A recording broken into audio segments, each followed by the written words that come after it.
Hello, everybody. Welcome in. Good to have you. Thank you for joining me for another Kenshi weekend stream. I am excited. Thanks for waiting for me. I accidentally slept a couple of hours, by which I mean I purposely went to sleep for 20 minutes and then I woke up a couple hours later. So, narcolepsy things. It's all right. It happens.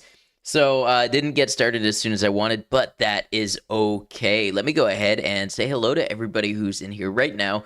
We have V Meridia grabbing the first redeem, and Kian, hello, hello, Newasha, Kitty Meows. Welcome in, everybody. It is good to see you. If you are just joining this series, this is Kenshi first time playthrough, blind playthrough, day 49. Welcome in, Sunny Dot. Good to have you.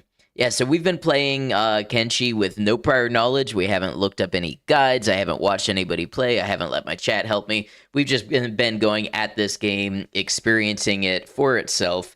The last couple of streams, we have waged war on the Holy Nation, and we spent about 4 hours locked in battle at Blister Hill. We were unable to break through, but we got everybody out, so we retreated.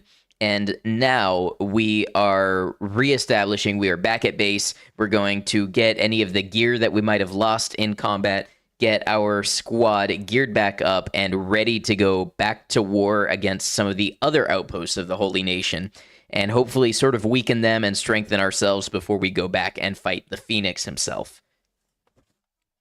Day 49 already? Damn, it's been a bit. Yeah, we started in November, and it is now May.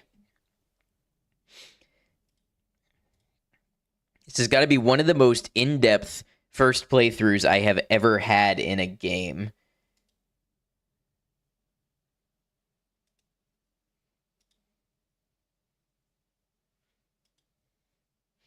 My OBS was looking like it was going to act up a little bit.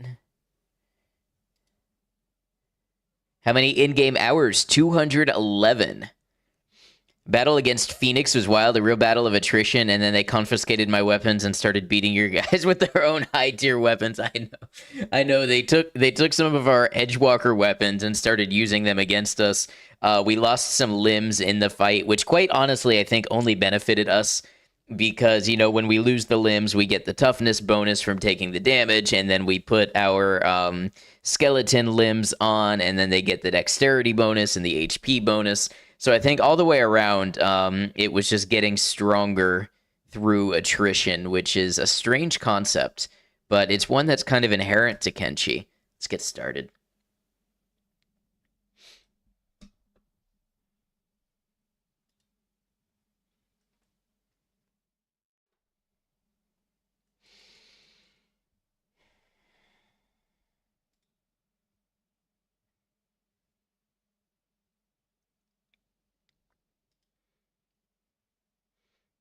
All right, OBS, let's do this.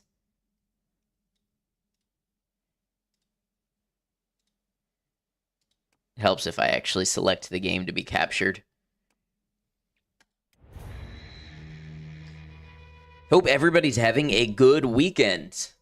Tomorrow I should be here for a normal Kenshi stream, but tomorrow in the US is Mother's Day. I will be spending the first part of the day with my mother, so if I am late, it's because family stuff happened and family comes first for me. But I am planning to be here at roughly my normal time tomorrow, so we should have a normal Kenshi stream.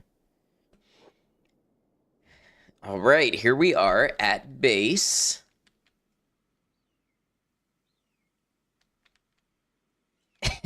Damn it, that light picks the worst times to go out.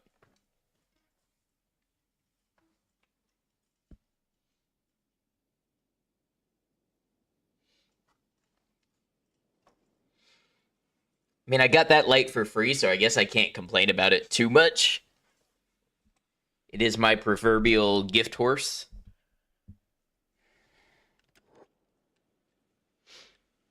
All right, let's see what we got here.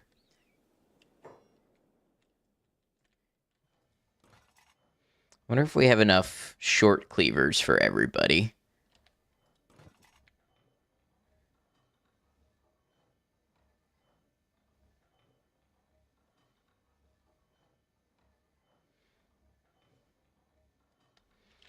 I wonder if we'll find out who this cross person is. that makes these high-tier weapons. Okay, Brecht is working on short cleavers. Let's get the errand squad to assemble in here.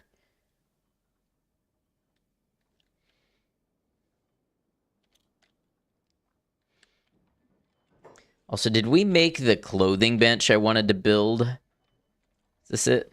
Yes. You get a cleaver. You get a cleaver. And pretty soon, I think I've made the decision that everybody is going to get wooden sandals.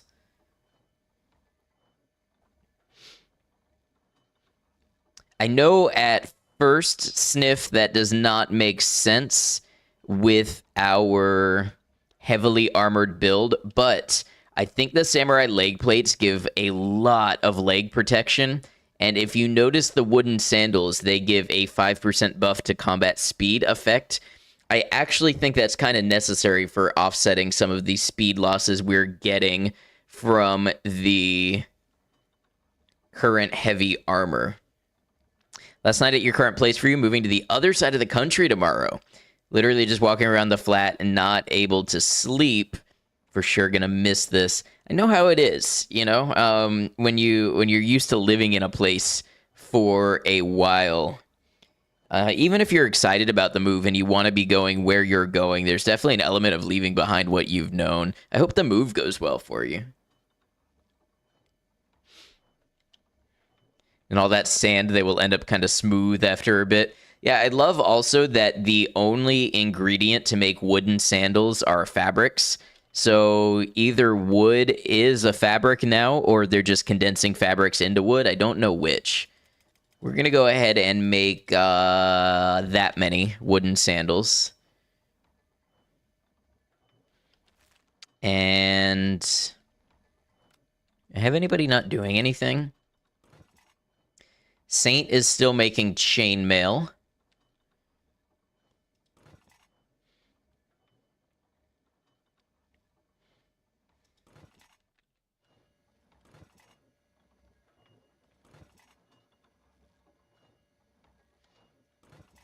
Seems like we could have Saint working for weeks and still desire better outcome.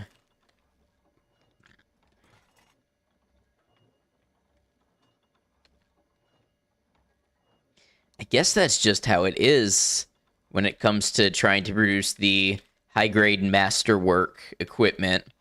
Why is the armor smithing? Oh, injuries. So that explains why this one is only high grade. Saint actually needs to go to bed because anything Saint produces is going to be worthless for us right now if he's in less than 100% condition. All right. Let's grab the crew.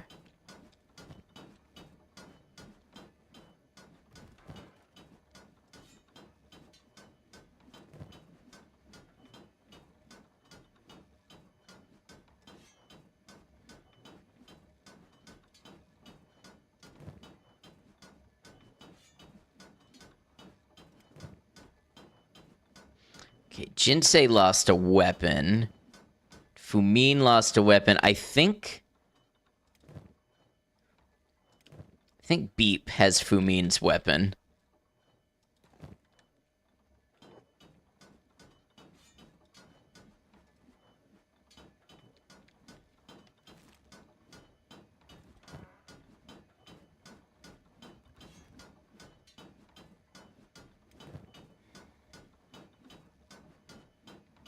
I wonder what Kang was using.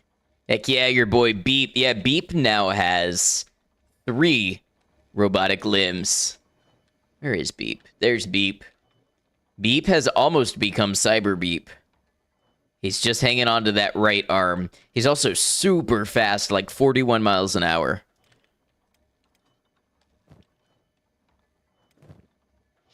So Kang has 73 strength. I think that might be the highest native strength in our squad.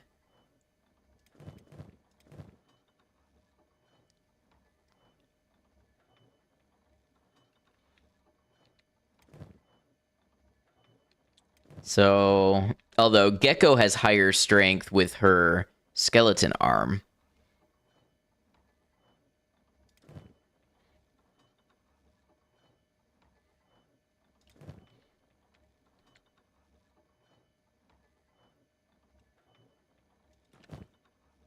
Let's get Kang to use the exile plank, which means Rain the Giant will need a new weapon. Love to get Rain another Falling Sun. Best with heavy weapons.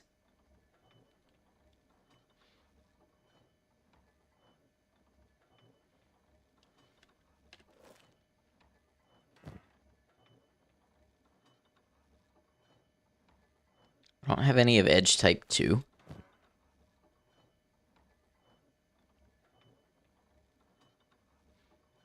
Well, it'll do for now. Like I said, stuff could always be better, it seems.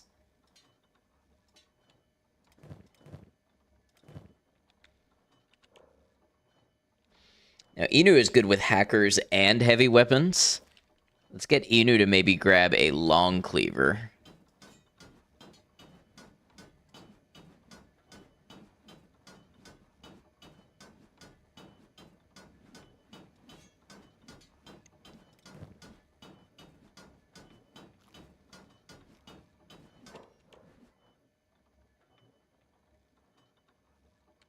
Actually, Beanhop should give this Falling Sun back to Rain. Beanhop's not very good with them.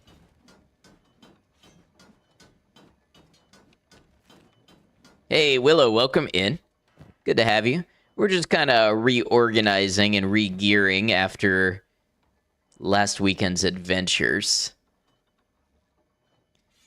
Beanhop can take a saber. That's what Beanhop is good with.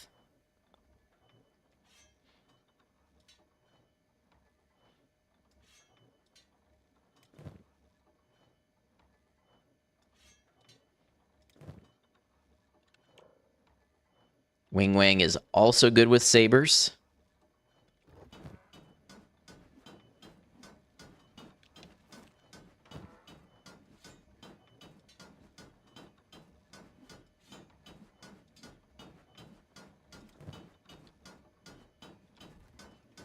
Seto needs a new plank.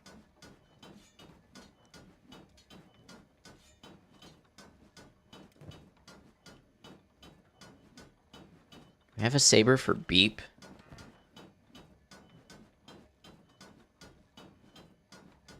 We don't. We need a heavy weapon for Burn.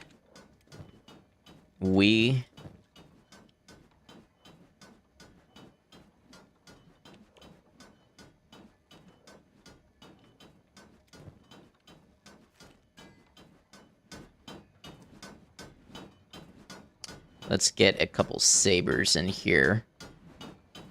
Hey, thank you for lurking. Hope you're doing well. Where are my desert sabers?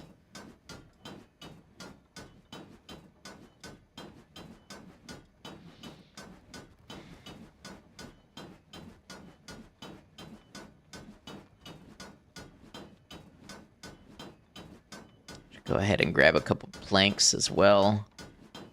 Just to see if we can get some type 2s.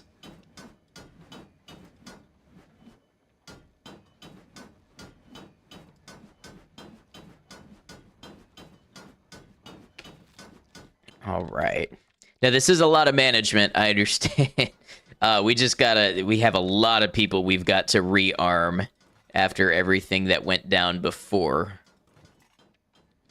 Hey, Todd, welcome in. Good to have you.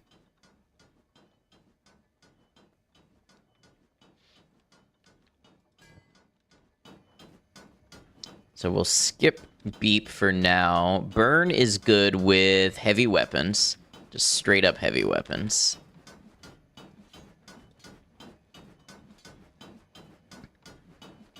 There's an entire queue waiting for weapons. That's kind of funny. Well, we fought the Holy Nation and we got thrown in jail. and they stole a lot of our weapons. We managed to get everybody to survive.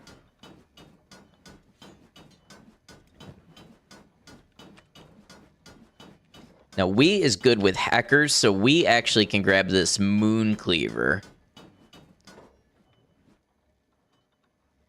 When you started watching me, you were just ending a Kenshi run. Then I inspired another to start, which you have also finished. Kind of thinking about another run. Hey, that's the spirit.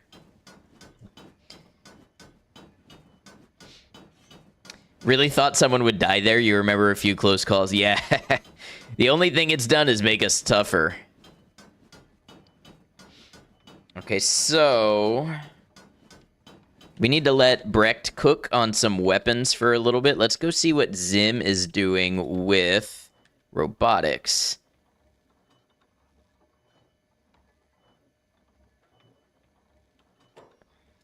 Zim needs to rest in the skeleton repair bed.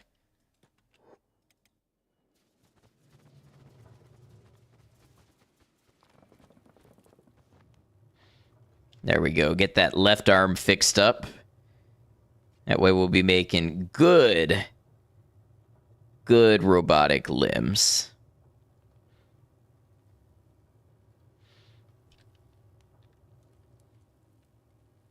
Honestly, I think we could use a couple more of these.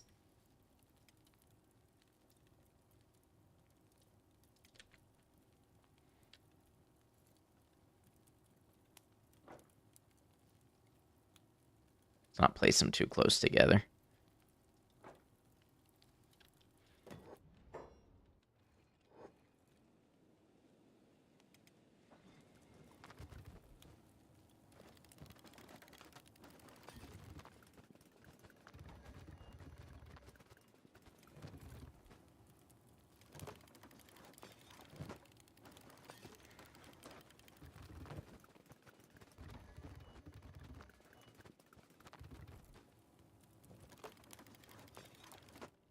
Still have somebody mining copper. Oh, scratch. Yeah. Oh, and I never put anybody on sandal making. Anybody not doing anything?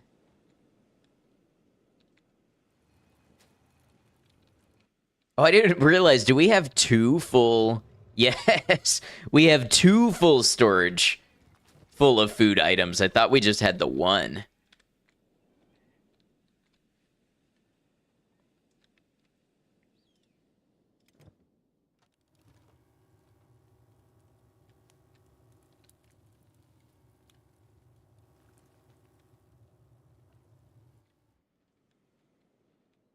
Let's get Saint to run and operate this clothing bench real quick.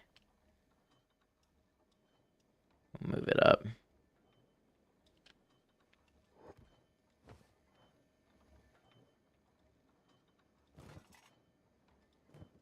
I don't know why I accidentally just had Saint do that.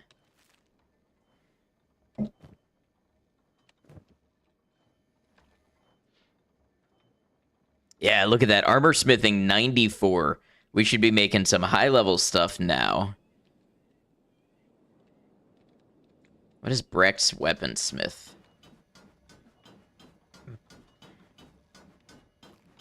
Oh, honestly, Brecht needs to go rest, too. I kind of forgot that their injuries affect them this way. But I need Brecht to be making the highest quality stuff possible.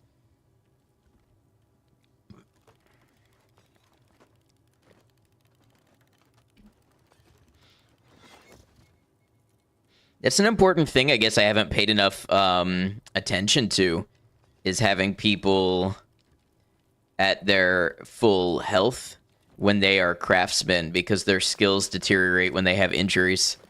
I always find it really satisfying when you achieve complete self-sufficiency. Yeah.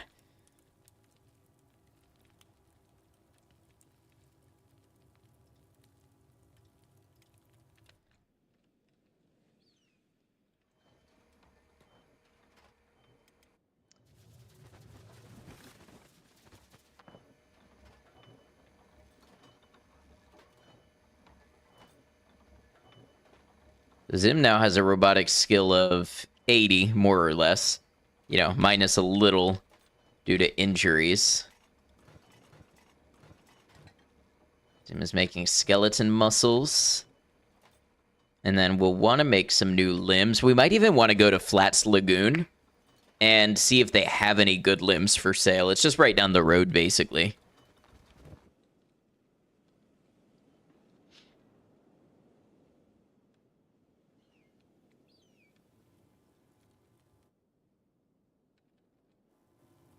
All right, almost better.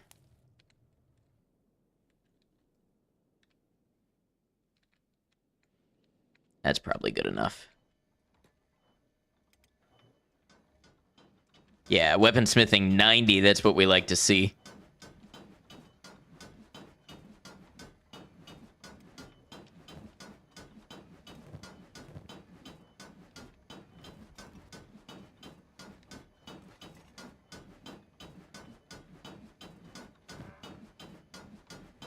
Hey, what's up, Borealis? Good to have you. Hope you're well.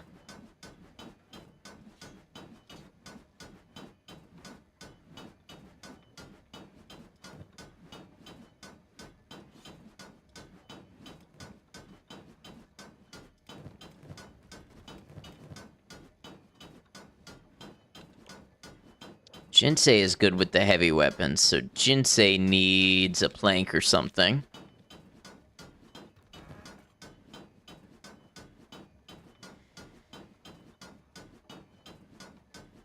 Just got done making supper. Very nice. Hope you enjoyed.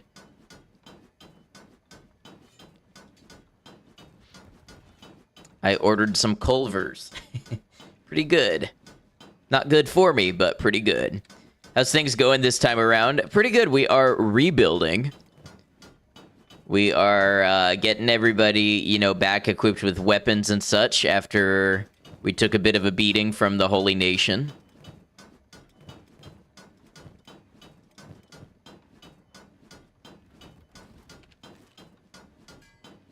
Making up a saber for Beep. Ah, there's an edge type 1.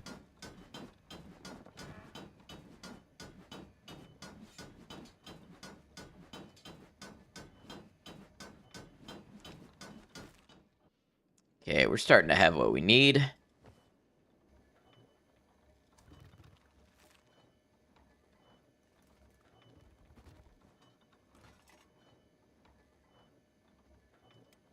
wonder where the wooden sandals are going.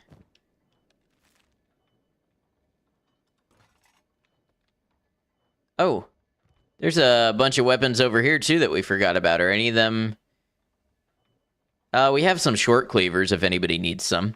The Holy Whatever people gave me a bit of a trouncing. It's not very kind of them. Yeah, I mean, to be honest, we were kind of locked in mutual combat. We just eventually retreated. They didn't solidly beat us, but we were also not winning. So after like 4 real-life hours, we finally stopped.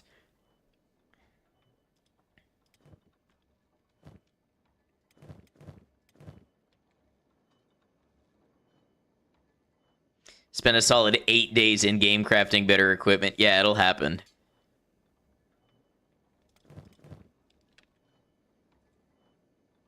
Luckily, I forgot we had these short cleavers over here.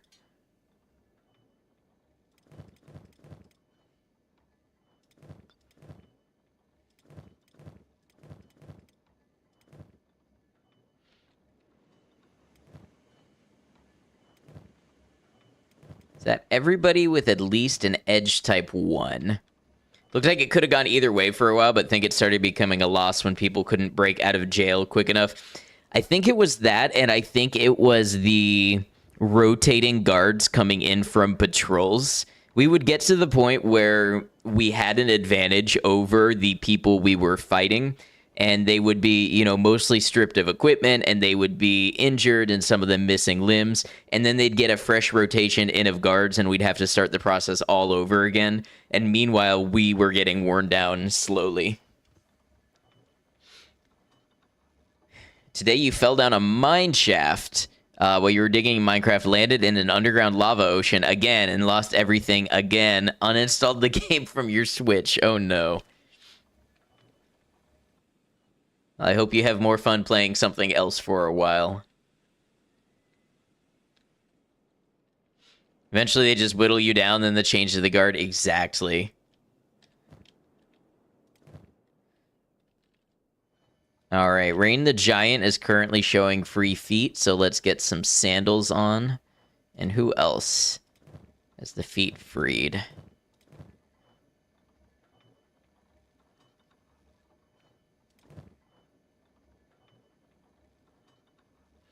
Think you might try your hand at the Lego games?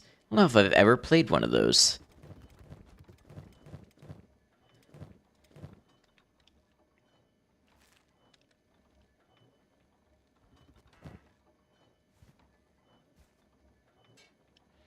I wonder if the rest of the sandals are going upstairs.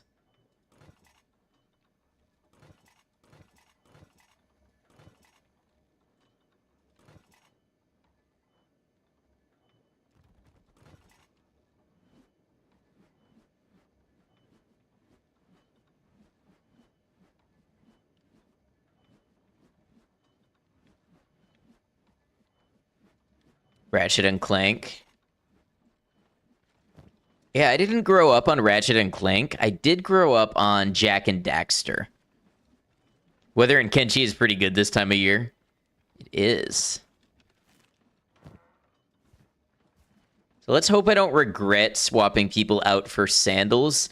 I just feel like the leg damage was not a lot of what we were fighting against, and the increased combat speed, which I think should include increased block speed, should help. Jak and Daxter is the best criminal, how they left the franchise. Yeah, it had some potential. But it's a Sony IP, right? If it's a Sony IP, you know they're going to do nothing with it, or they're going to remaster it and relaunch it 20 times, but not do anything else with it.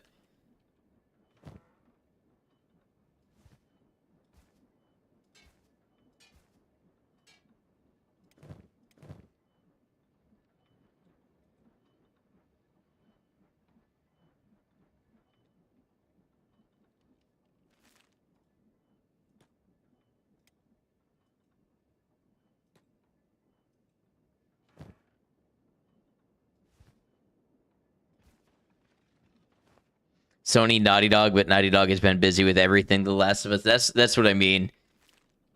But Sony as a whole, they do like nothing with their IPs.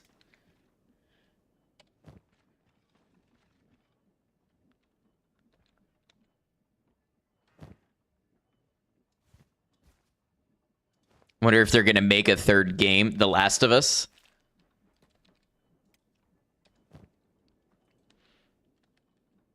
Jak and Daxter remastered into an over-the-shoulder cinematic action game with RPG elements.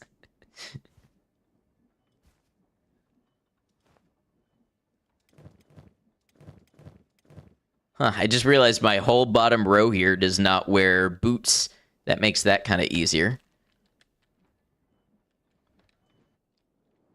Now, what exactly does Zim need to be producing?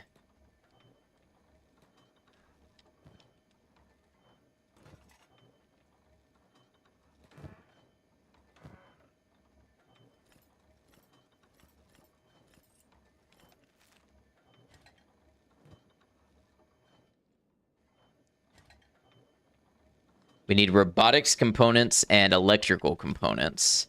We have plenty of robotics components. Let's queue up.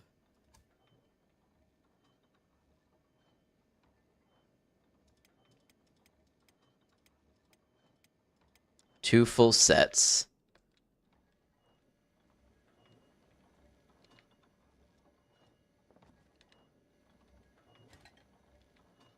And hopefully we'll make some good quality stuff.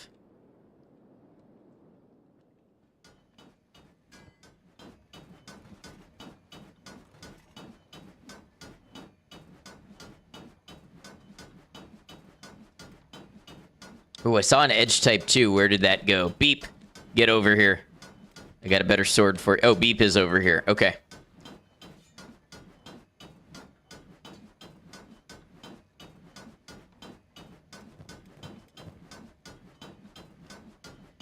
I think everybody has a minimally acceptable quality weapon now.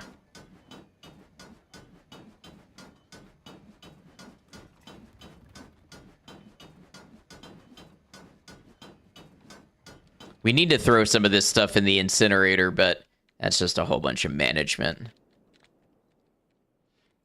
What if Beep just made a honking sound when they acknowledged a command? They do just literally say beep. In fact, I have it on a t-shirt. Beep. Just saying beep.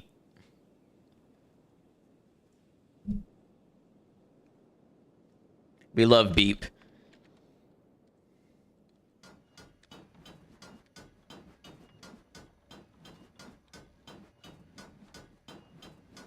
Just like a Pokemon? Yeah, something like a Pokemon.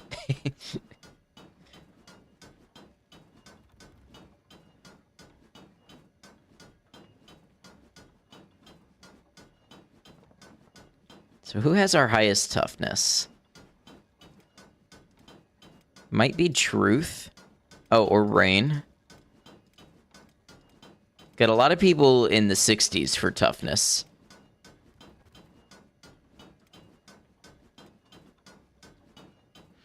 Wow, the difference between like 53 and 63 toughness is a lot when it comes to how slowly their wounds degrade and their overall damage resistance.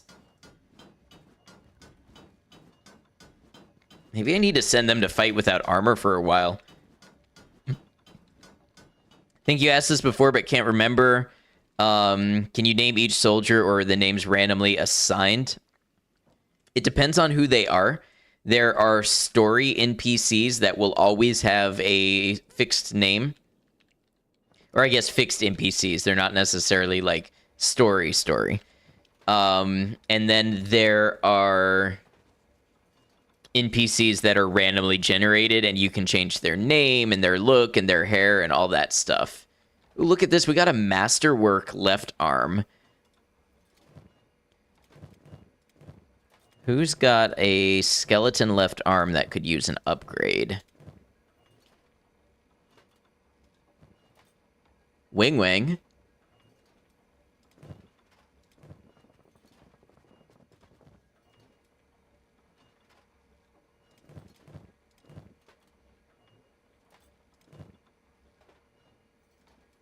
I thought these soldiers are just getting body parts swapped around like they're all Mr. Potato.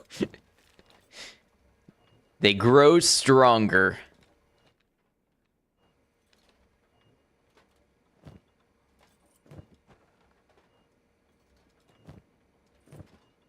Zim, stop running away.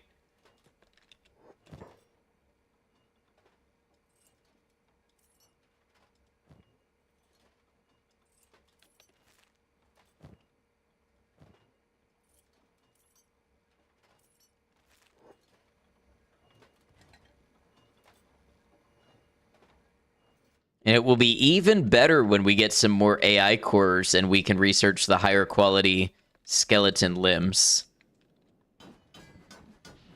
Making short cleavers now. I feel like we're ready to head out. We might need to top back up on food. I mean, we've got a fair amount of food.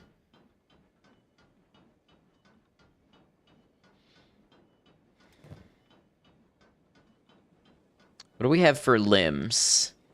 Got a bunch of left legs.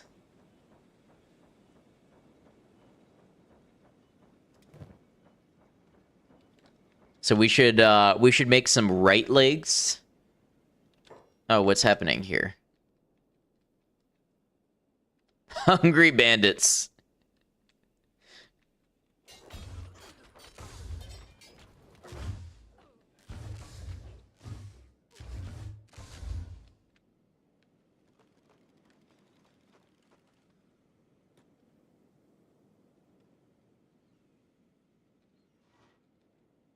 Oron better come and clean up these bodies.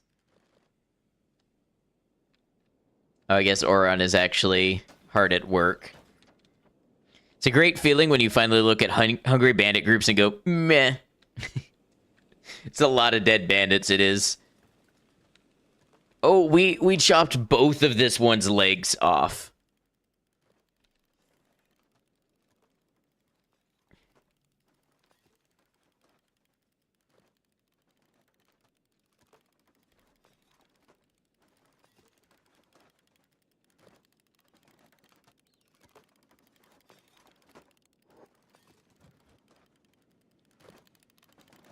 I'm gonna be honest with you, if there is a character that I forget the most, like most forgettable character in my squad that I hardly ever remember that I have, it's Hobbs. Now, not to say Hobbs does not do important work. Hobbs moves material around and helps harvest. But I'm not sure I have ever addressed Hobbs by name or had any story arc concerning Hobbs.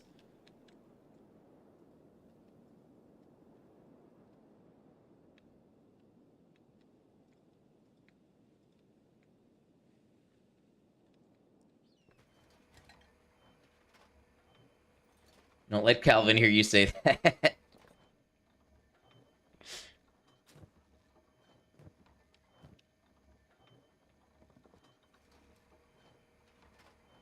So I think what we actually need to queue up is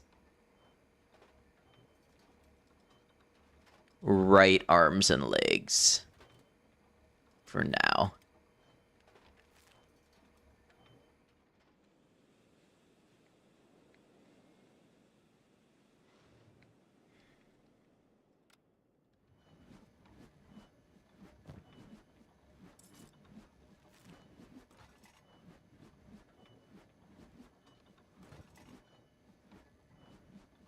Does anyone need an upgrade to Masterwork grade samurai leggings? Yes, Gecko does.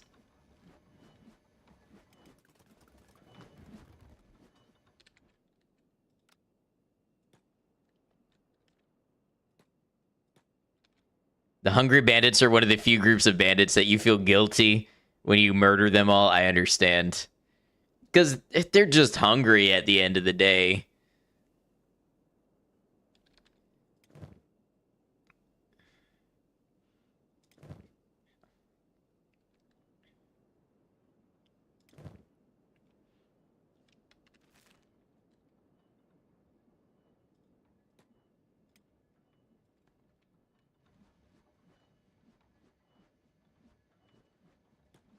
Okay, the pathing in this building sucks. Nobody can ever find their way up here without being specially guided.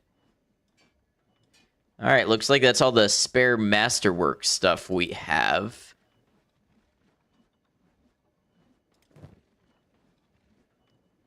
So we'll just continue to produce better and better stuff while our people are away. And then over time, you know, we get slightly upgraded. We need to save the Hungry Bandits mod. We need to teach them how to fish and farm. Too bad you couldn't leave food baskets out there for them and they eventually become allies or something. Yeah, imagine if you could raise a ragtag team of Hungry Bandits by, like, you let them into your base and you... Wow, that's an interesting position to have a coma in. It looks like he's done a dramatic pose, like in the middle of a stage performance, and all the lights go out, and then the purple spotlight comes down and highlights that single one, and then he's about to stand up. If you teach a man to steal a fish, you feed him for life.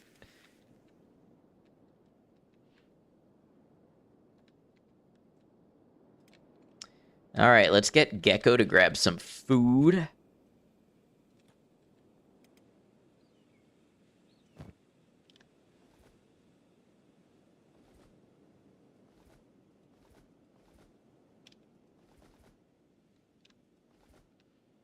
And we'll get Rain the Giant to grab some food.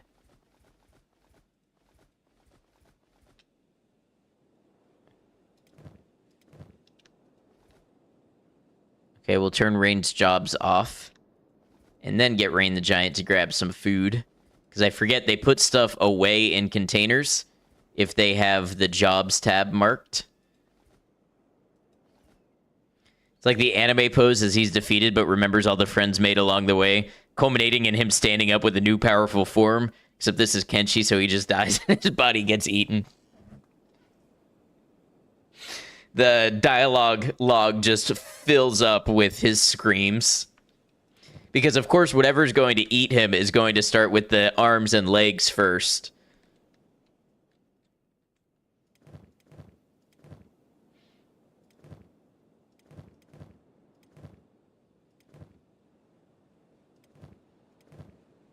In Kenshi, everyone is a snack. Except the skeletons. I haven't found anybody that eats skeletons yet. Don't tell me if there are any. I just haven't found them. Oh, we've got an Edge Type 2 plank. Somebody's going to benefit from an upgrade to that. It's going to be Jinsei.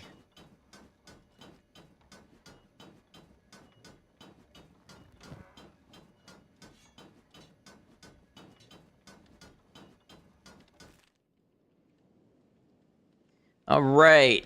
Well, we have spent 440 in-game days here.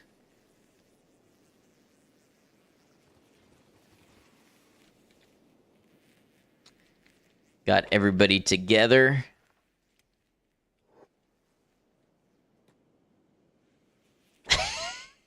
We have some hungry bandits crawling back for more. Skeletons are your favorite race lore-wise. Yeah, I get that. They are super cool.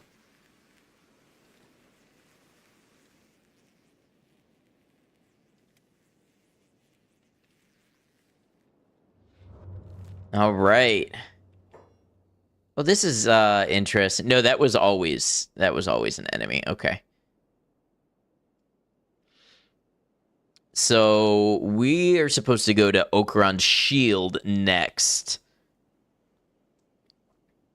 We have an ally out here in the way station. Who would that be? Maybe a Shek we picked up somewhere? I don't know. Anyways, I think we head to Flats Lagoon just in case we can find some good skeleton limbs, and then we can kind of run up Skinner's Roam. Maybe attack Narco's Trap and then Okran's Shield.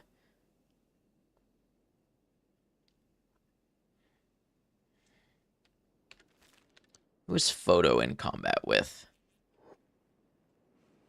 Oh, probably the Hungry Bandit. By the way, do Photo and Ice have... I don't have a ton of ammunition. Heavies? And regulars. Oh, we need longs. I'm going to put Brecht on making longs because I don't think we'll find enough in the store.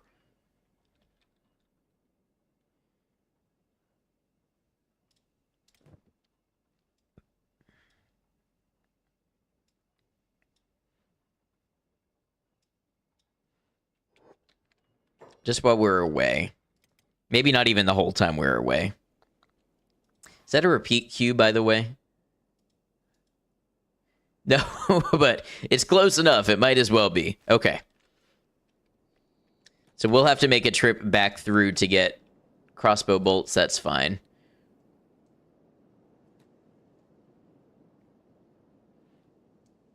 Man, this game is so in-depth. We've spent an hour just standing at base, equipping our people with swords.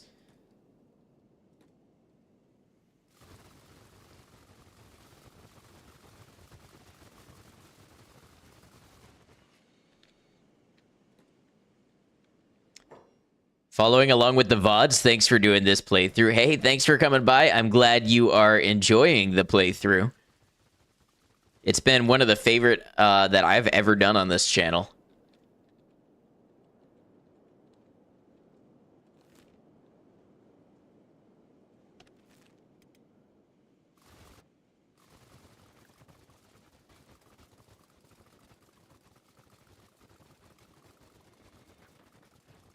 think now the longest too.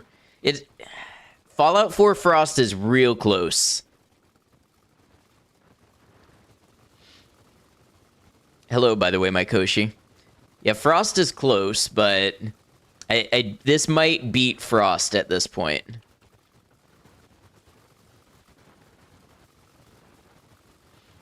Fallout 4 Frost is the kind of thing I wish I had been streaming that on YouTube. Not that it was allowed at the time, but I would love to have had those VODs saved in a playlist, just like I did with my Kenshi VODs. That would be a really amazing thing to have saved.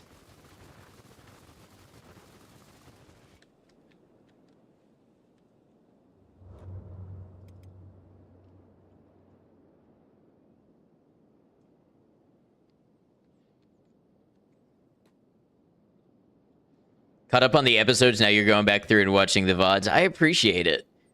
It means a lot because it is a lot of work. I mean, the VODs are not a lot of work, but doing the editing and stuff is.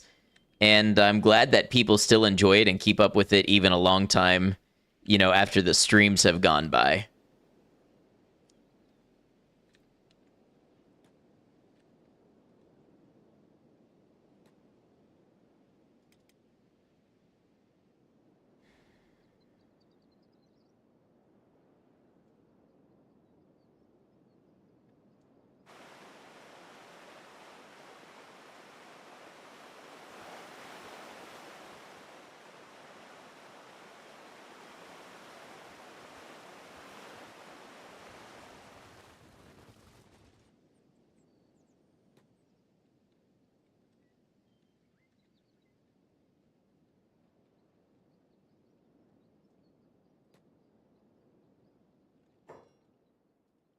Boneyard Wolf wants a piece.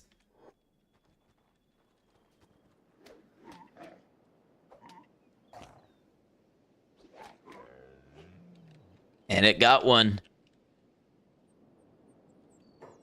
Appreciate you doing the series. Work 10-hour shifts doing mindless work so you struggle to keep yourself entertained. The Kenshi videos help. 400 hours into your first playthrough and still learning things and trying to avoid spoilers, so my series has been great. I'm glad. That's a really nice confluence of things that works really well together.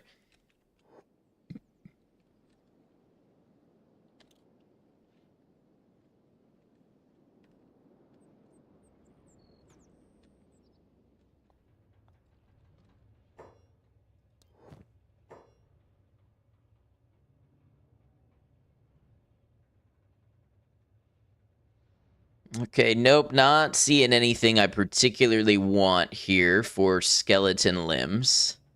You know, we check just in case, but...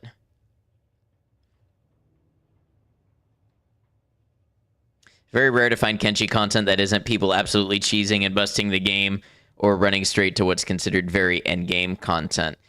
Yeah, I kind of had noticed that with other games, once you know how to play the game and you know the meta and you know where the valuable items are and you know the resistances and weaknesses of the bosses, it just changes how you play. And I wanted a playthrough that was 100% not that. Real quick, I need to check, does everybody have first aid? Looks like we could hand out some skeleton repair kits. But for the most part, it looks like everybody's got first aid. I think we have some people carrying stacks of it. Yeah, we do.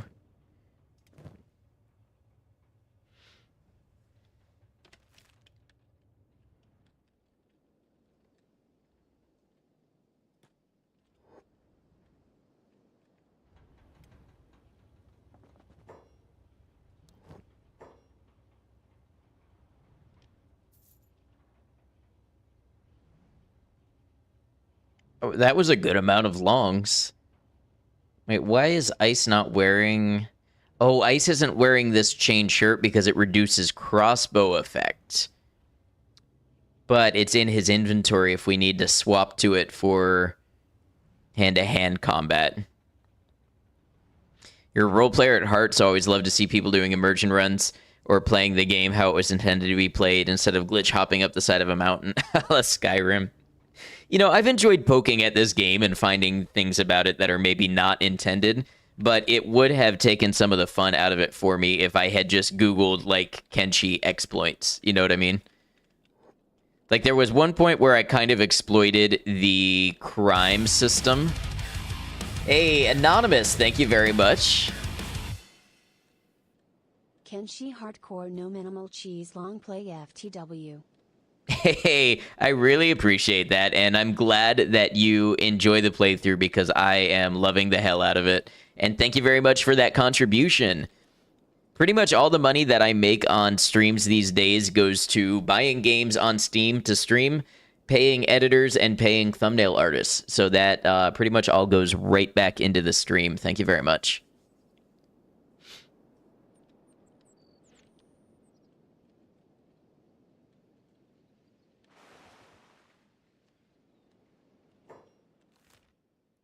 All right, we're going to stop back at our outpost just to pick up the bolts that Brecht should be making. You know, we didn't buy any heavies. Let's go ahead and have Brecht craft some while we come back. This is probably the slowest way I could do this, but...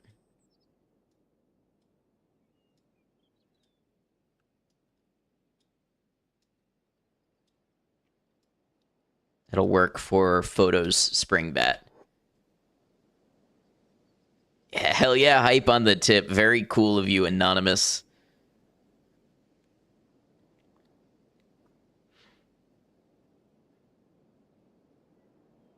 I think even when I finish this playthrough, there is more Kenshi in my future.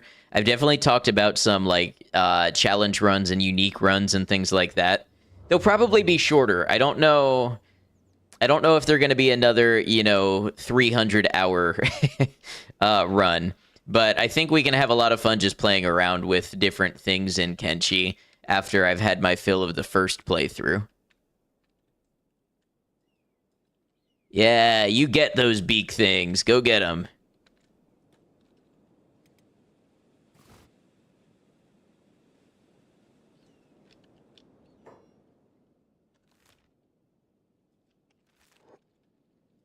Hello, Gordon. Hello, Love Glutton.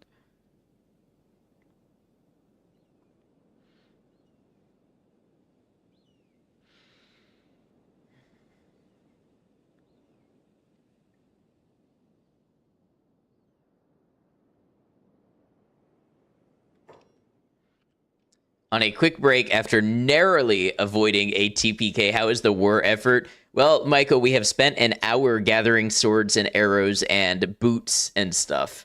So, it's going well. It is exactly the micromanagement you would have loved to see. TPK, I believe it's total party kill.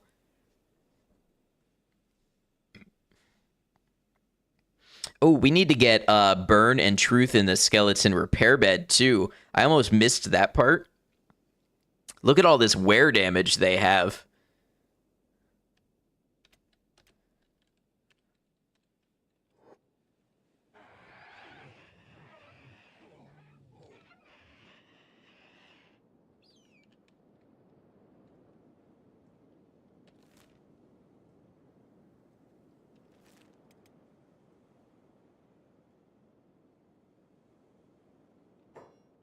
What do we have here? Band of Bones?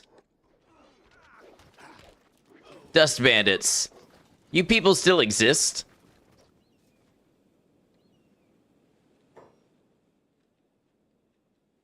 We're not ready for what lived in the basement. I love it.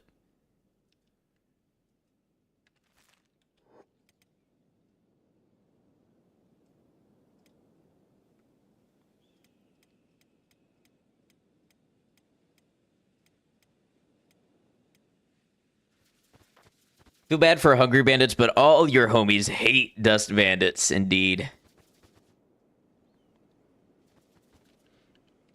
You know, if I had run into a single one of my own characters early in the game, I would have been terrified. That's just something to think about with the progression in this game.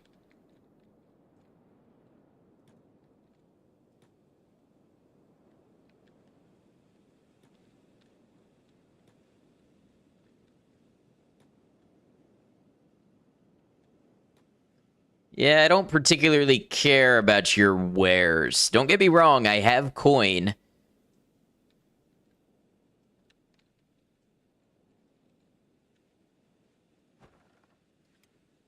You either die a freedom fighter or live long enough to become the next holy nation. All right, close that door. Remember me walking past a shepherd and lone assassin or something that was pretty beefy early on? Yeah. All right, let's get burn in here. And truth. Anybody else got a lot of limb wear damage? Rain has a little.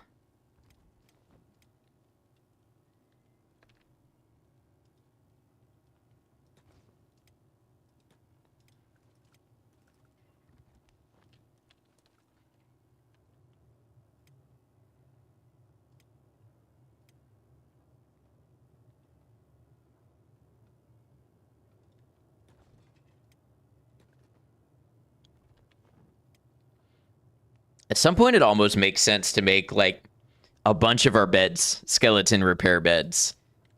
So they just always get their limbs repaired while they rest.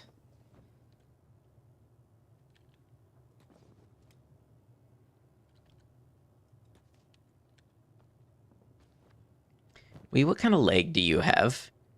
You have a standard skeleton right leg. I think we can upgrade that.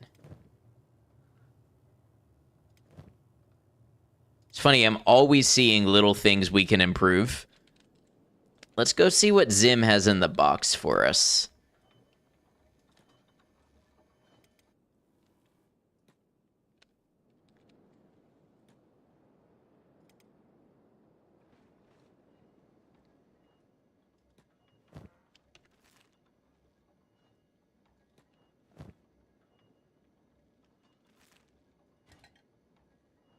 Ah, there we go. Masterwork right leg.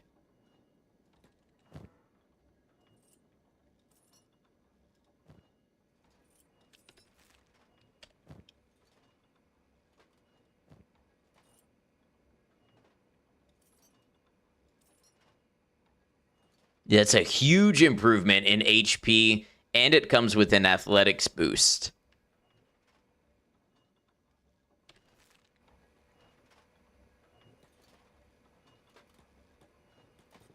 I don't know why they don't seem to be able to interact. There we go.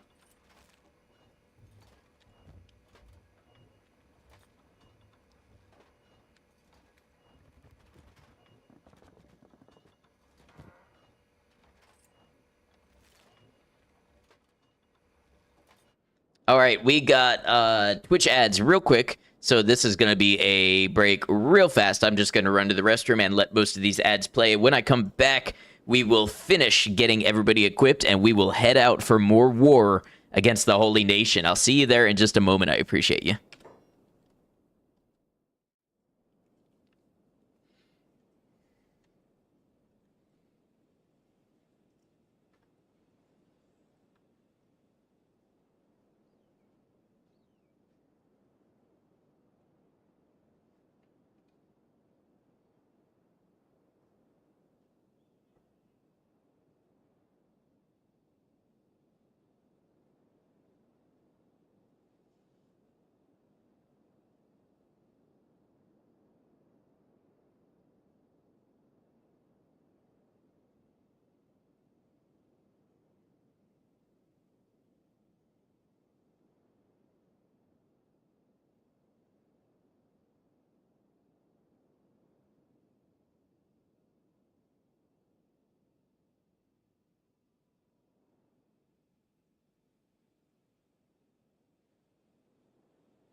All right.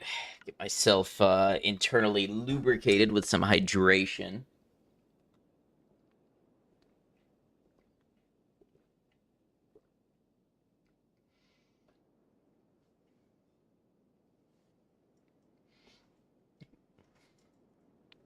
Thank you, Willow. Thank you, everybody, for hanging out.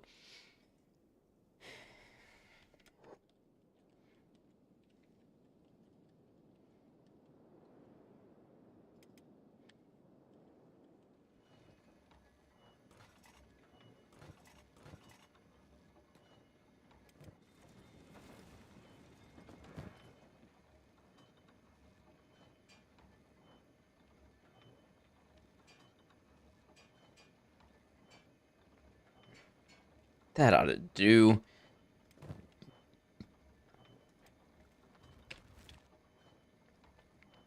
We'll get Photo to come grab some heavies.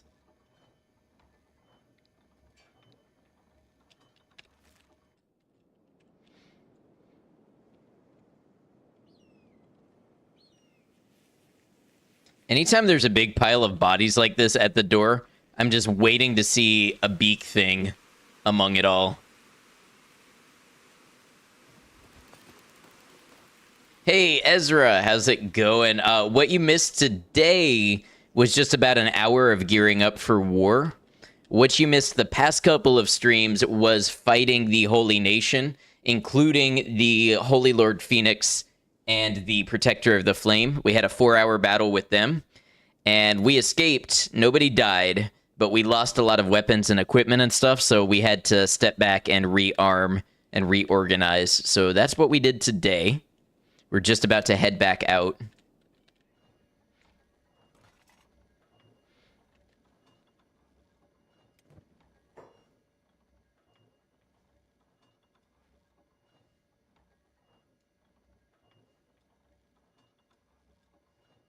Hey, Boogie, welcome in.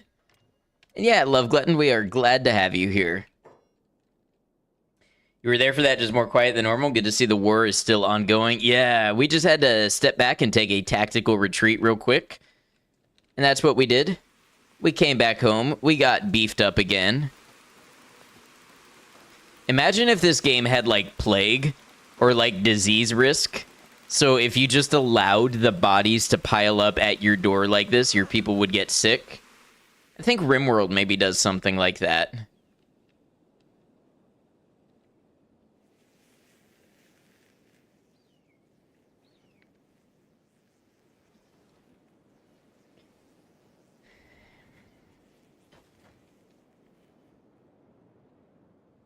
It does, so does... Oh, yeah, Project Zomboid, yeah. I just think it would be interesting if there were more repercussions to leaving a pile of bodies at your door than just attracting carnivores.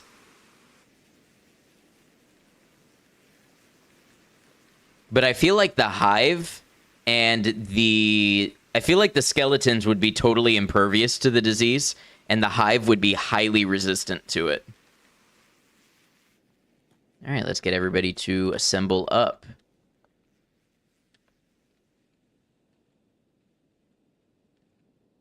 Make sure we got our food stuff.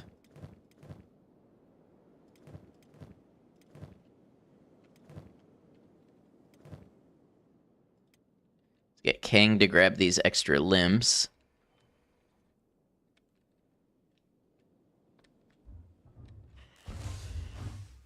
Hey, what did I say about beak things?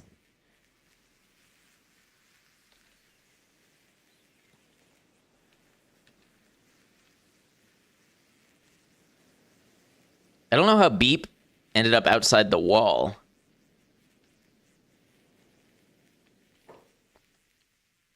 You grab my extra limb? Thank you. I know you've got my back in battle.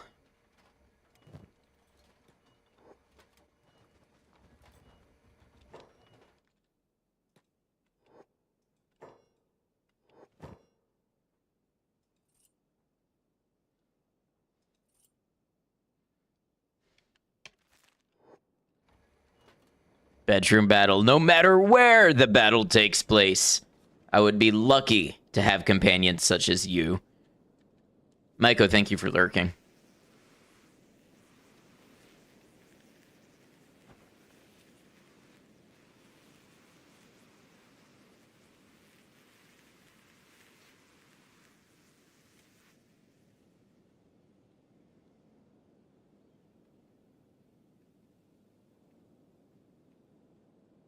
All right, let's get everybody out here.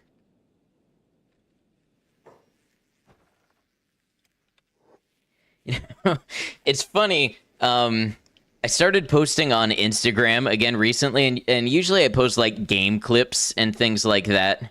Like little shorts from stream, which by the way, it really helps when people clip the stream. I appreciate that because it lets me turn it into those. And I usually get like, 20 likes or something, maybe 1,000 views or whatever on a little reel of me playing a game and something funny happens. And then I just posted one off the cuff reel about how I think physical games should be playable on consoles without online. And like when you buy a physical game, the game should be on the physical disc. And over 100,000 views later, my phone is still blowing up. And like I'm getting comments about it constantly, and boy oh boy, do people have some opinions about this. And I think the most interesting one that I got a couple of times was people saying like, why does it matter? It's just all nostalgia. In 30 years, we're going to have better games anyways, and nobody is going to want to play the games from today. So what does it matter if they get lost and we can never play them again? And it's so interesting to me because it sort of exposes a divide in the way that people look at video games in their life. It's almost like there are sort of two camps, or at least a spectrum, where it's like, do you enjoy video games as a form of entertainment that you consume and it fills your time and entertains you until the next best thing comes along? Or do you appreciate video games as an art and the result of human endeavor that includes the creator's emotions and motives and wants and the social context in which it was created and all of these other things that would make a video game worth playing 30 years later? And I don't know, I think it's a spectrum. Like, there's definitely games where you're like, this is a mind-off game. I'm just going to play. Big number goes up, dopamine production, and that's fine. But it's just... I don't know. I see video games as such a thing that people put such thought and art and soul into that it's weird to me when I run across somebody who is a gamer and just does not.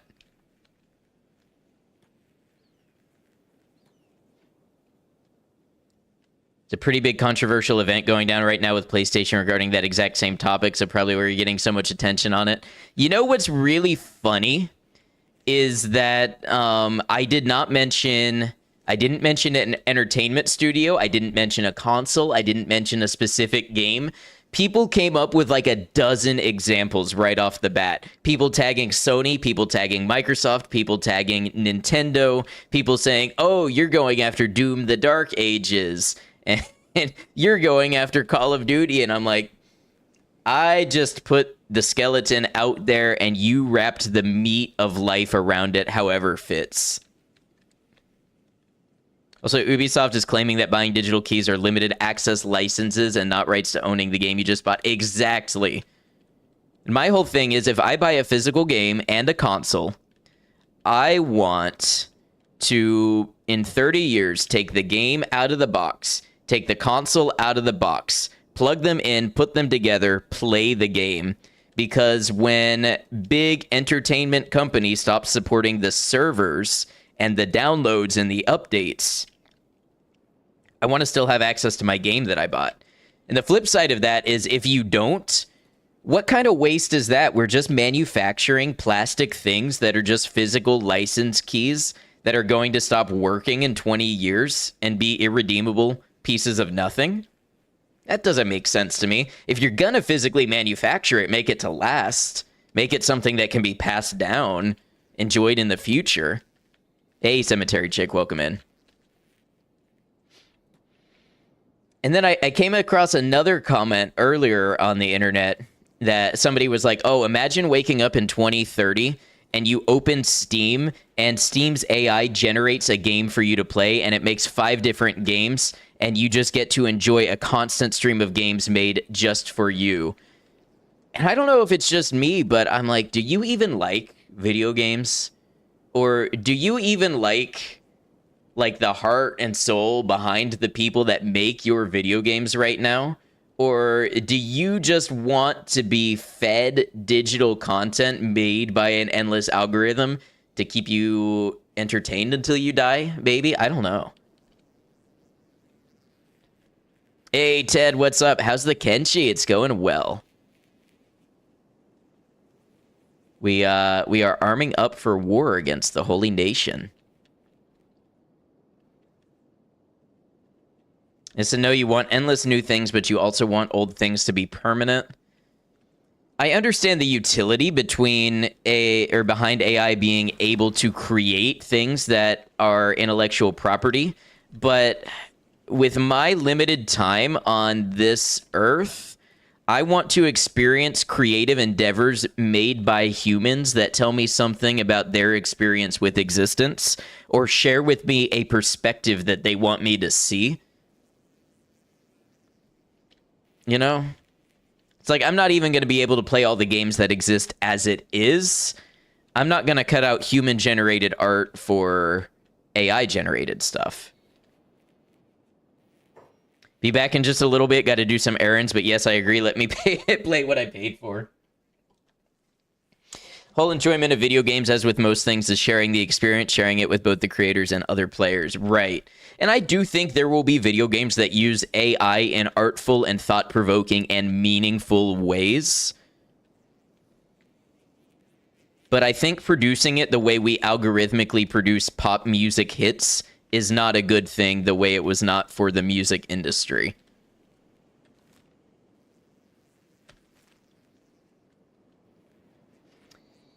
AI making us a game, not gonna hold my breath waiting for that. While I enjoy the convenience of Steam or GOG, highly disgusted with throwaway culture. Exactly.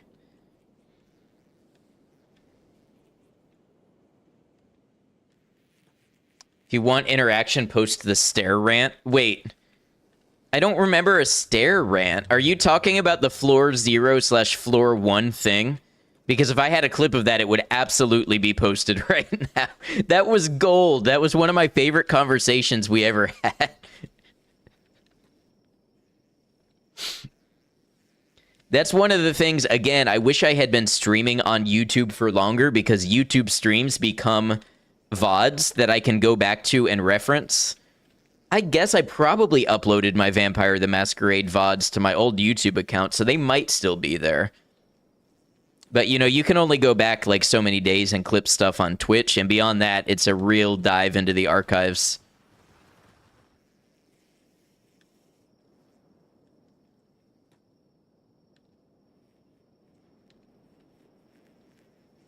By the way, I don't know how they all... Oh, I do know how they all lost their assigned jobs. They got thrown in jail, and their job became be a good slave, and that replaces their job slate. So while I have them all highlighted, I'm going to put them on medic and rescue. Or we're far from home, so maybe just medic. Some games are fun to play mindless, and some are definitely art, and you think they should be appreciated as such. I think even games that we would not generally consider art contain art that is worth appreciating. Like the person who makes the character models for like the latest Battle Royale shooter or whatever is an artist. They're creating something. So there's definitely stuff in there to appreciate. But yeah, there's... I don't know, it's a spectrum. There's definitely games where you're like, I had a profound literary and artistic experience while interacting with this. And then there's games where you're like, hee, I shot him in the face. I got a new skin. I don't have to think about life in the universe for 30 minutes.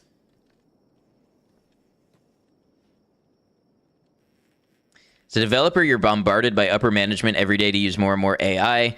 If you leave it up to them, everything will be AI. They only care about profits. And I'm not even an anti-AI person. I tend to be sort of anti-gen AI, as in when someone is like, hey, look at this cool thing I made with AI, like my eyes kind of glaze over and it just kind of passes through my skull and doesn't percolate. You know, I'd rather see stuff made by humans. But I do think, like neural networks and large language models and all of this other stuff that's coming out of the woodworks, it's going to lead to some good for humanity. It will also, because of the way it's being implemented, lead to some bad. But, you know, I think pursuing stronger technological models is not in and of itself a bad thing. Ever play Gods Will Be Watching? That game made you feel things? No, but I am interested in it based on you saying that.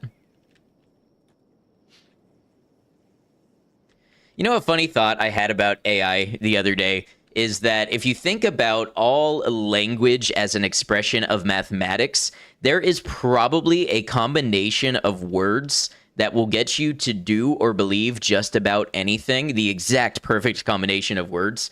And don't ask me why. This was my next thought. But I realized the first person to make a very good AI Findom machine is going to one-tap some vulnerable people. They are going to have these AI models convincing people to clean out their bank accounts, clean out everything. And what's even worse is you're going to get the message that's like, send your goddess a $10,000 tribute, yes or no, you little pathetic, worthless worm. And then at the end of it, you're going to get some bullshit Klarna, like, tribute now, pay later, 960-month installment plan that your grandchildren are going to be paying off your tribute to your AI Dom. I don't know why I think about these things, but the first person who actually implements that is going to make bank. It's a game that forces you to make choices you would never want to take in real life. It's pretty dark. I like dark thematic games, so we may have to check this out.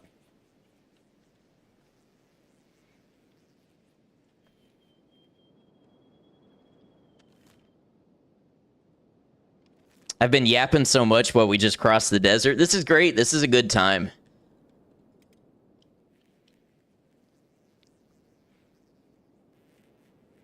But I've got to have a heart for war when we get there.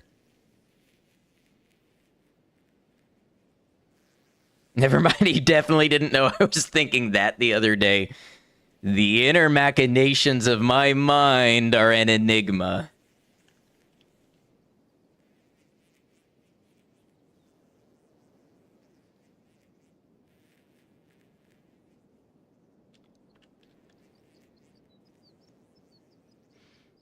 I had a ton of fun playing that SCP game last night, too. That was awesome.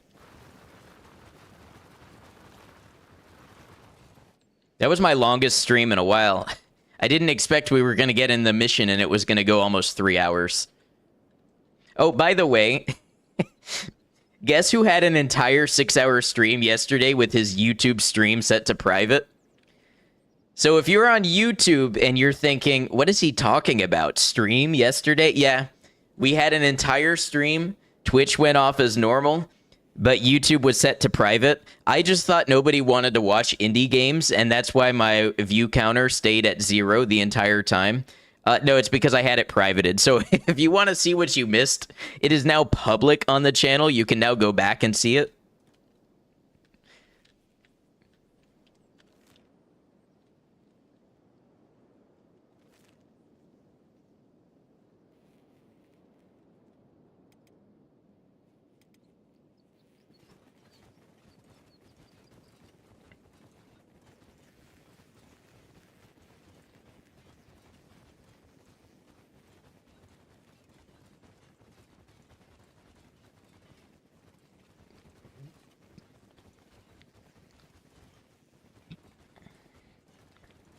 I like how we still have a bounty from the last incursion.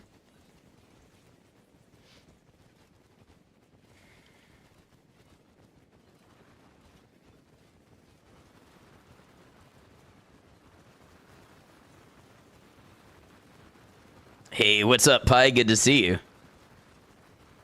It's the most you-type move you've ever seen me make. Okay, so confession time. The reason the YouTube stream ended up on private is because a couple days ago, I played a demo for a game called Meganaut, and I misunderstood the embargo terms, and I thought the demo was okay to play, but not the full game yet. Well, it turns out I played the demo ahead of the embargo, so I got an email from Keymailer and was like, action taken against your account for breaking embargo. So I emailed the developer and I apologized for misunderstanding the terms, and then I offered to make the VOD private because, you know, the demo gameplay isn't supposed to be out yet. And I guess when I made that VOD private, it defaulted my next YouTube stream to being private.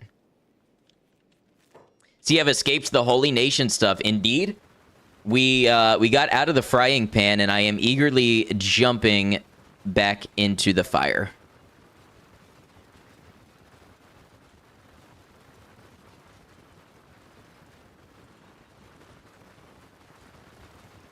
Did anyone die? No. We lost some good weapons. We had to spend the first hour of today putting new weapons together. But everybody survived. Some people lost some limbs. Now they have better limbs.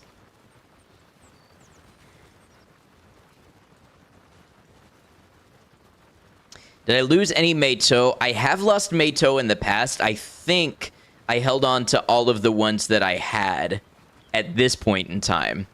But in the past, I have had some. I had one case, like, Beep had a Meito horse chopper that he was knocked out and a Reaver looted him, and then I could not for the life of me find that weapon on any Reaver, so I lost that one. But we've still got a couple Meito. We've got, I think we've got a Moon Cleaver. We've got an Exile Plank in here somewhere. Kang has the Exile Plank.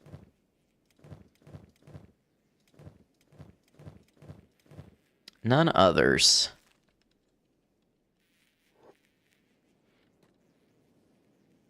I've got a Meito staff, but nobody in my team is trained on using that.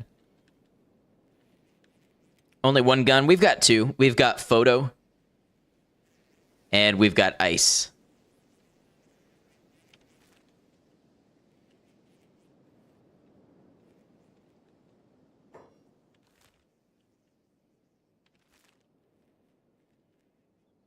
I wonder if we've checked out this part of the map before. I'm sure we have.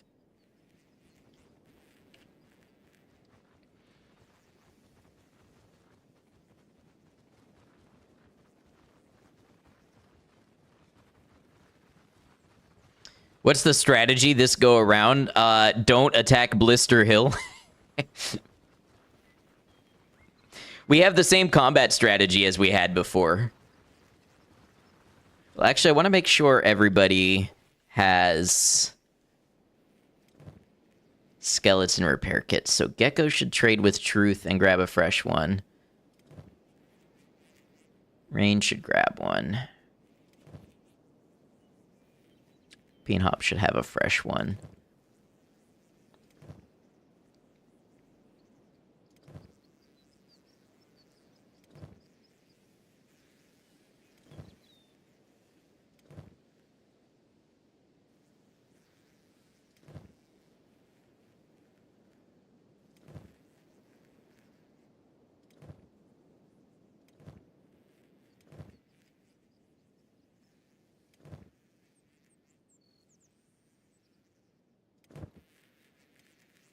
Ice should grab a first aid. That is a lot of skeleton kits. Hey, Space Monkey, welcome in. Good to see you. Yeah, we have more skeleton kits than we honestly know what to do with.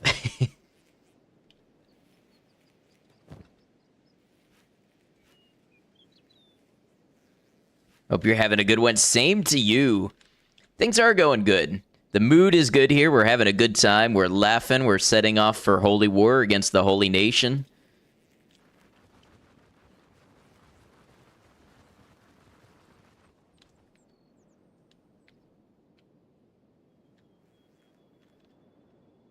Who doesn't like a good Holy War, especially when you're on the side of keeping down the xenophobic misogynists? That's just good fun for everyone.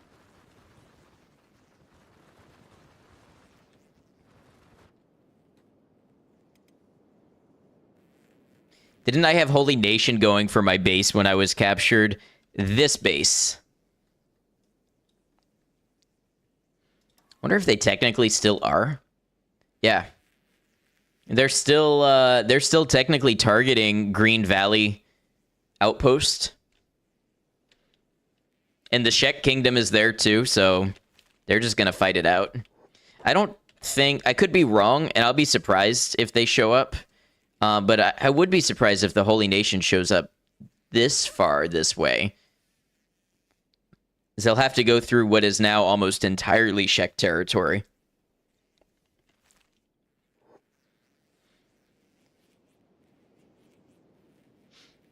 Hey, Space Monkey, almost there.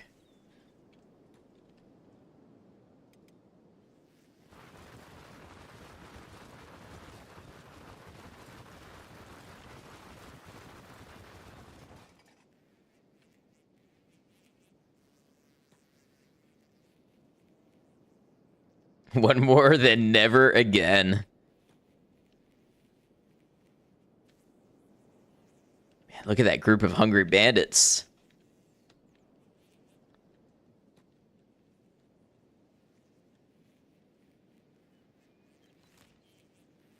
Actually, this is Narco's Trap. Let's go check it out. I feel like we mostly cleared Narco's Trap when we came through with the duckling bots.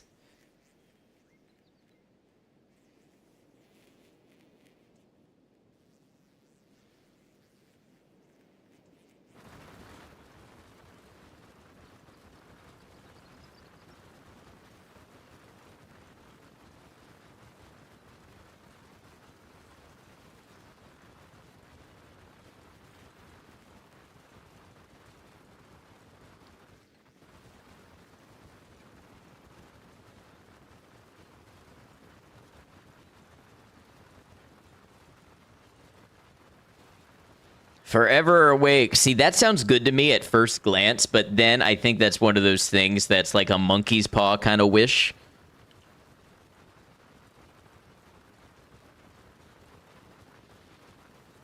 If you told me I never had to sleep again, and I would feel good, like not like sleep deprived, that would be like a legendary boon that they would tell tales about for millennia. But I feel like there's just some way it's going to come back to haunt you.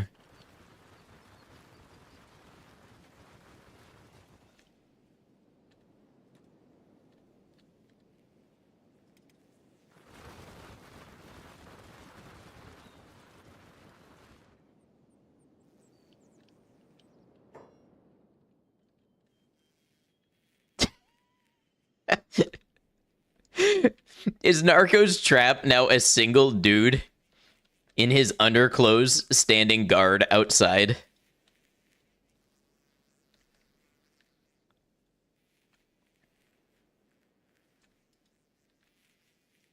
Wait, recovery come. What came through and messed these people up?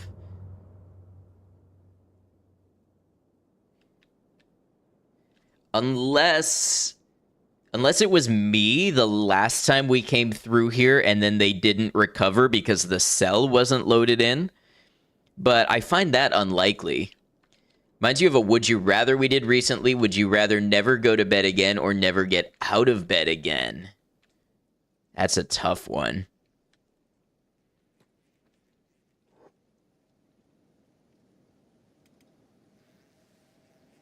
Oh yeah, it's acid rain over here. I forgot about that. Hopefully it's not acid rain at Okron's shield, or that's going to suck for a couple of our people.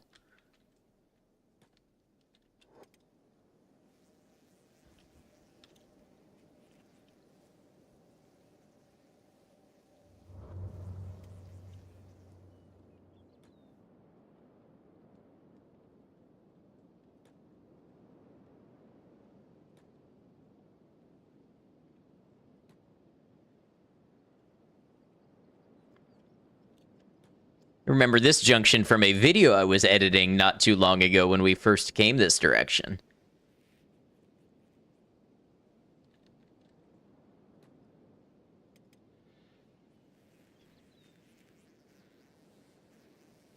If you can sleep anywhere, does that mean you never get out of bed? I guess if the world is your bed.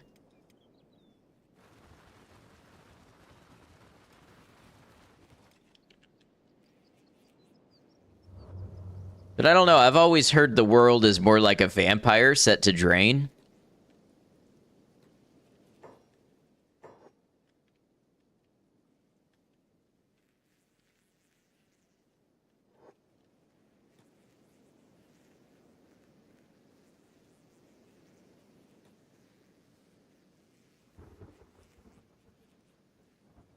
Thought the world is an oyster. There you go, Willow. I don't know why I just think in references to stuff sometimes. Sometimes it's stuff that I'm not even all that familiar with. I'm just like happen to know one or two lines. My brain's like, hey, this would go really well right here. Nobody is going to know what you're talking about, but it'll give you some dopamine. The Smashing Pumpkins tattoo.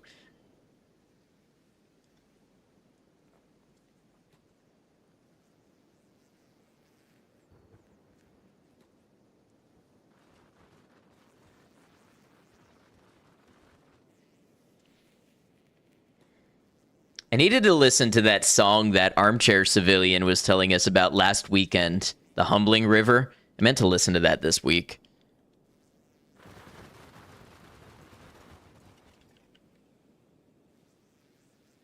Okay, so let's take a look. This is Okran's shield.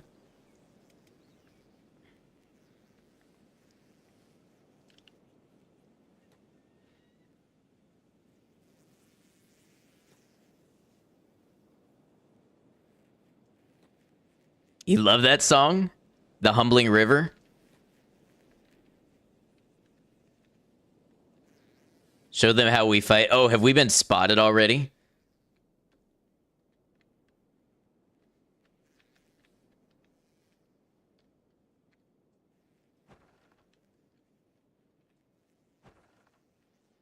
I'm kind of okay with that if it lets us single out and kind of solo enemies.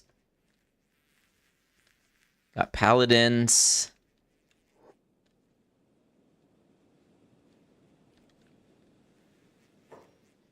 Hold on, I want to put this in regular motion. Actually, what I want to do... Isn't this a pretty badass shot? This needs to be a thumbnail or something.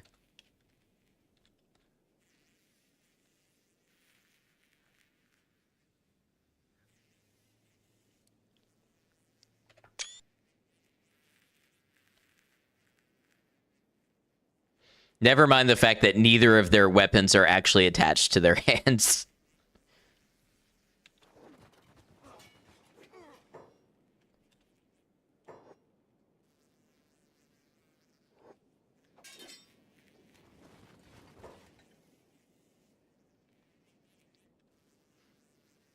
Fully in chore mode until Selassie heard stream and decided your lap is bedtime. Oh, that's sweet. Are they gathering more people to come fight me? What's going on?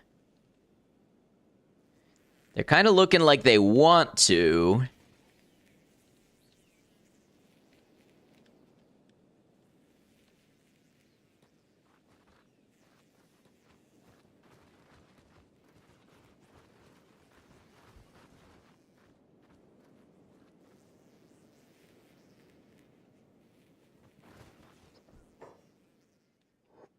Oh man, that lightning makes a beautiful backdrop.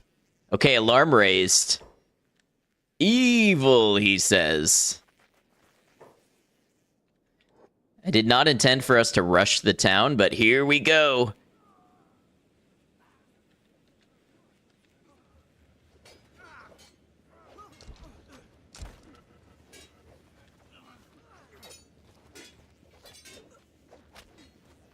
I immediately think the sandals were an improvement for us. Based on the number of green numbers that I'm seeing, I think our attack cadence is higher. So we're getting more successful attacks and more successful defenses. Or it's just a placebo. And I'm convincing myself of what I want to see.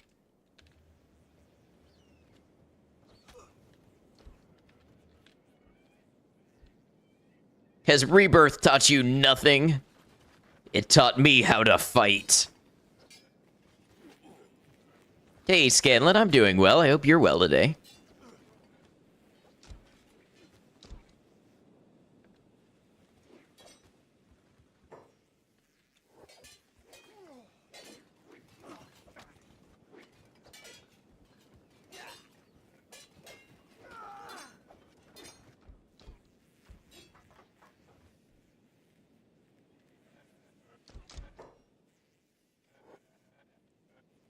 Man, so many of my army have just decided their own side quests. Like the sandals, some famous dead guy said that all war is running. Well, I don't know about that. I heard that armies march on their stomachs, so maybe we should have put the sandals there.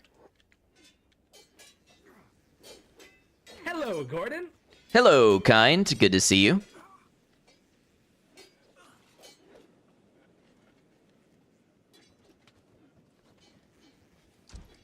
Oh, man. Look at this trail of blood. Oh, that's brutal. Does the human body even have that much blood in it?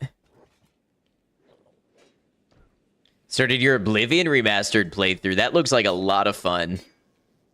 I hope you're enjoying. Be smited, wicked skeleton.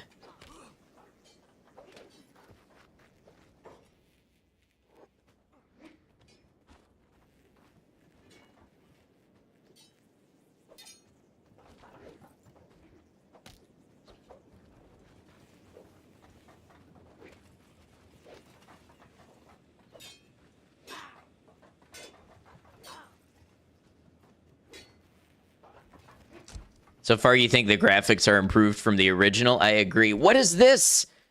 Iron spiders? Where are you coming from?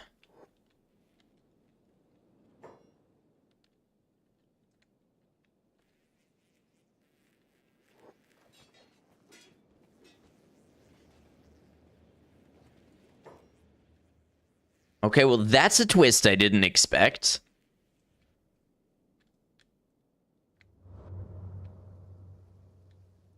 I guess we are close to the Deadlands.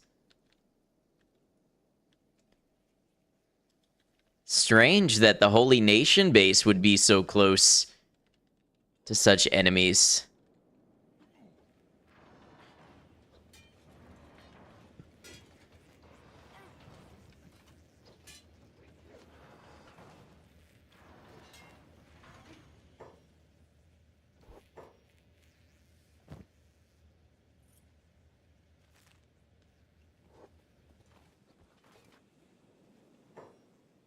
I think the name of the place is symbolic. Yeah, I do think because when you look at the geography, you've got the Deadlands here, but you've also got the Great Desert.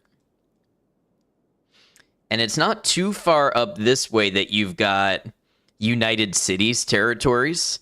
So it definitely does seem to be, and of course this being a valley here, it's kind of like a choke point leading into the fertile valleys that the Holy Nation holds up.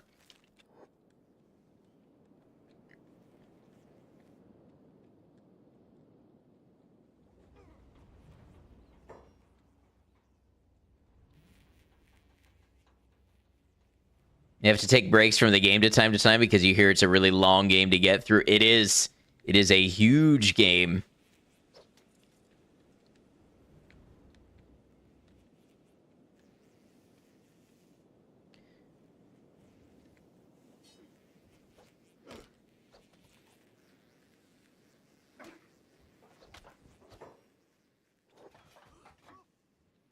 Love the world's storytelling. Yeah, absolutely. Now, there's somebody here that I'm supposed to capture. I suppose I need to keep an eye out for them.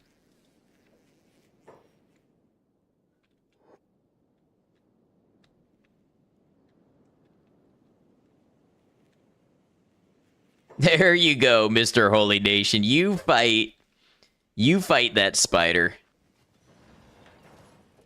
Ooh. We just took a nasty hit to the leg. You died in Noida again? I've got to try that game.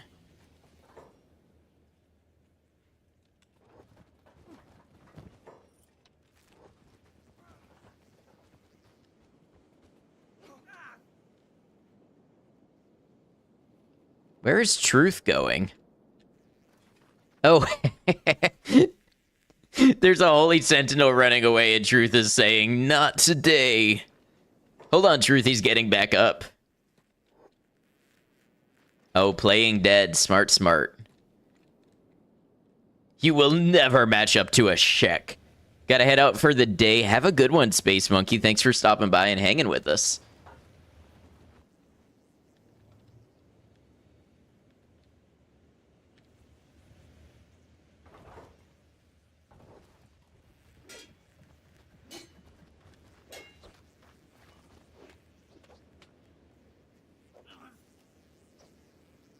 The southern beasts will not take root in our hallowed domain. What is damaging our people like that? Is there an archer on the walls?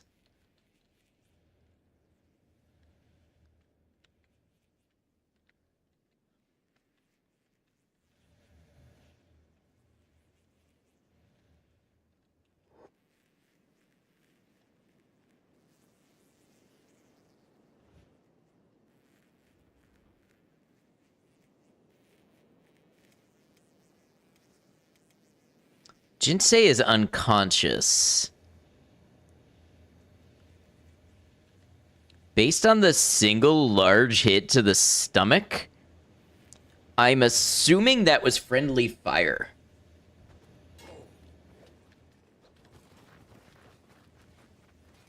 Could have been splash damage, maybe.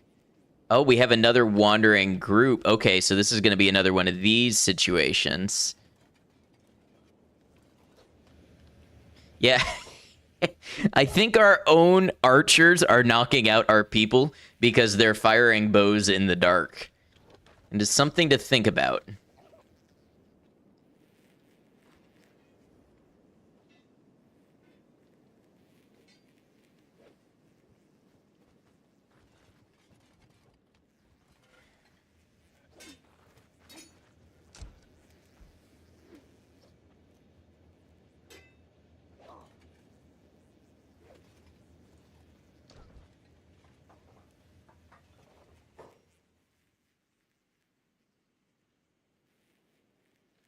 Or maybe it is this paladin over here.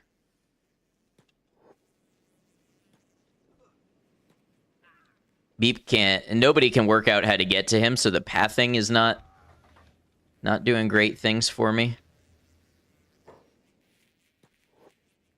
No, Beep up the stairs.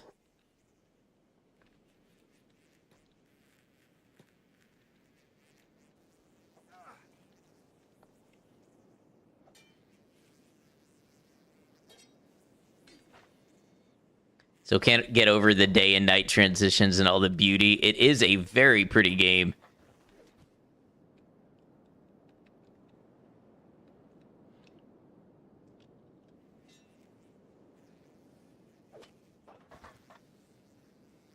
All right, so if I were to look for the person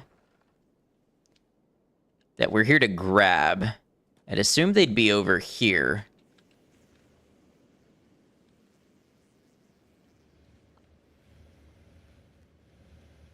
In this barrack, maybe.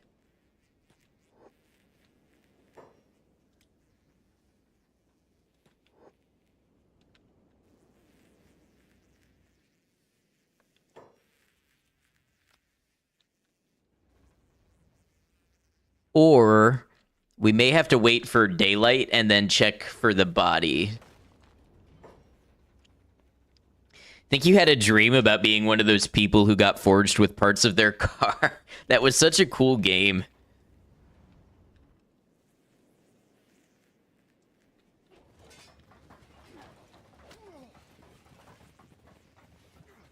I wonder if this is one of the patrols from outside of Blister Hill, and that's why they're walking up already damaged.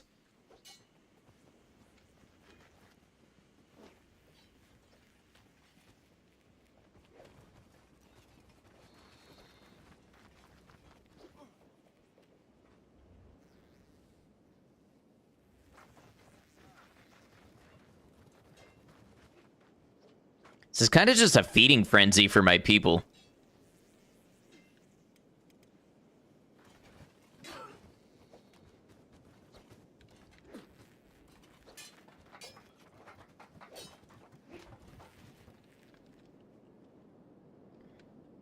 All right, let's check this barrack. And Beanhop, you can grab Beep on the way.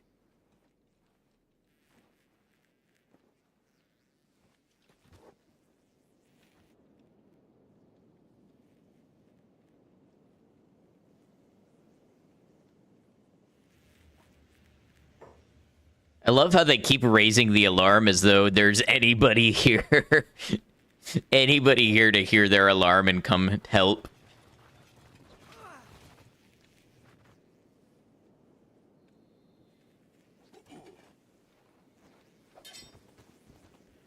Wait. Cloud ninjas?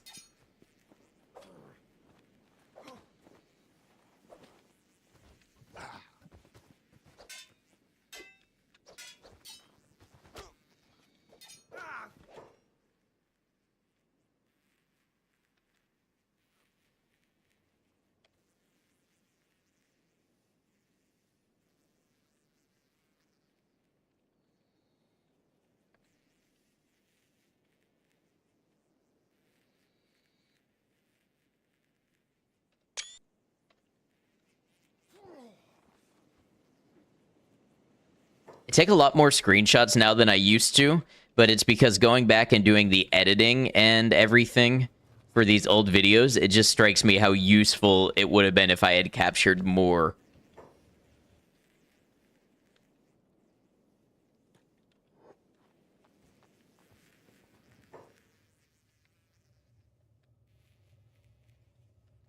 Ah, we have Inquisitors in here. And there they are. High Inquisitor Valtina. Okay, so we aggroed. Let's see if we aggroed a couple people and we can lure them outside.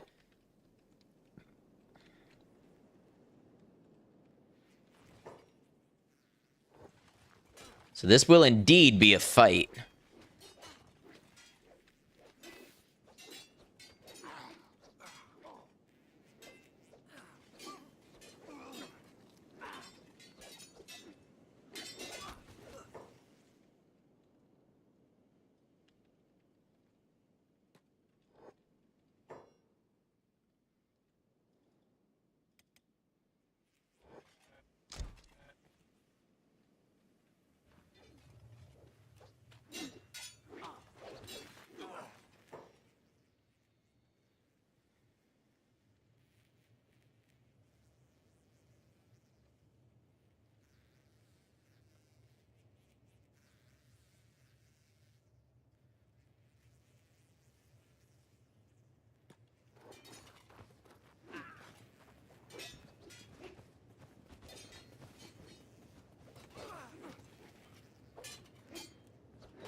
I really could use all of my team in here.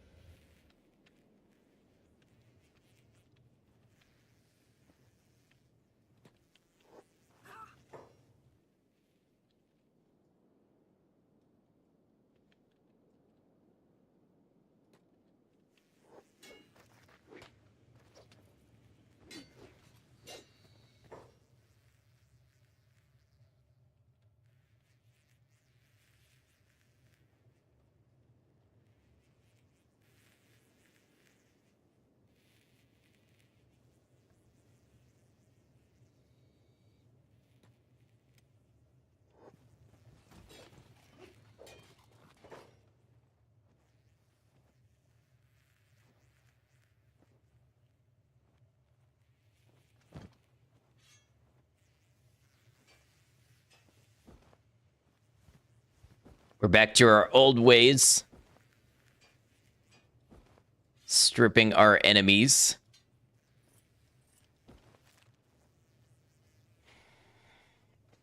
Valtina's putting up a fight for sure.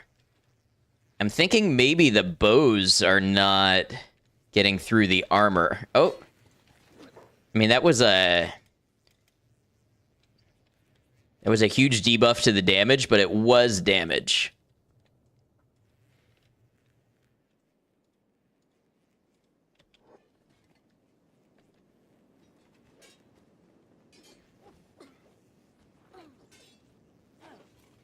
Heinous butcherer, you've gone too far, unholy one. No more death.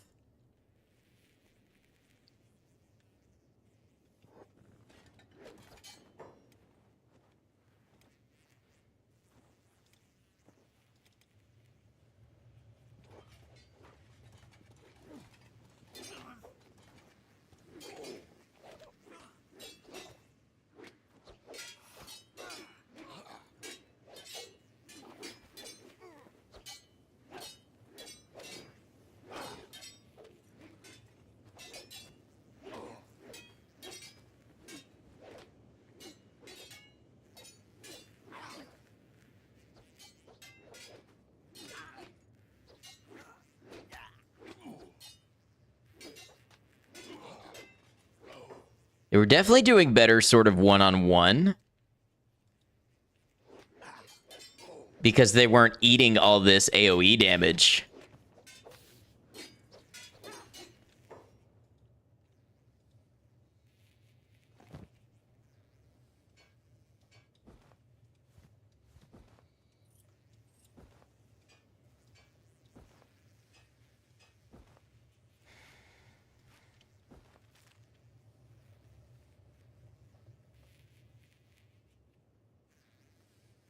Have any other Inquisitors down?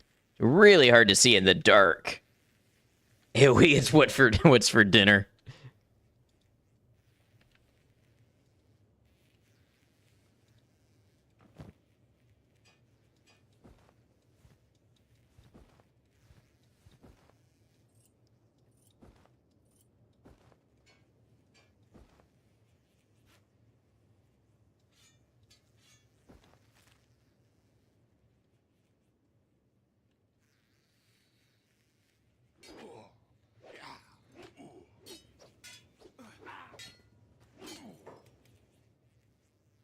Oh, Burn? Damn it, Burn.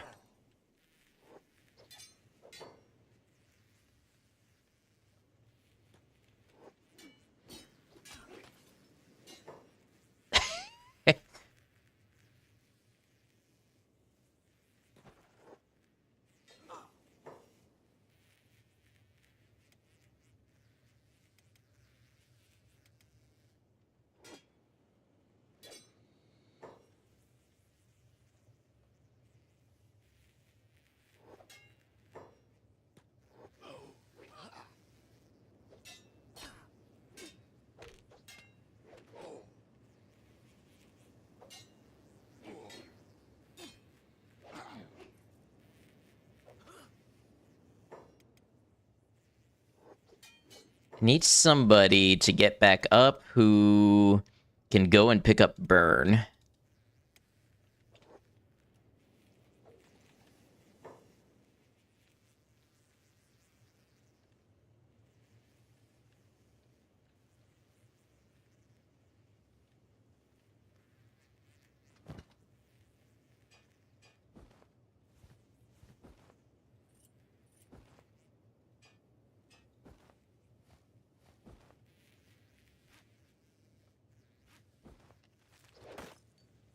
The interesting thing is I'm sort of at a point where I don't know how to get much stronger other than more of this. You know what I mean?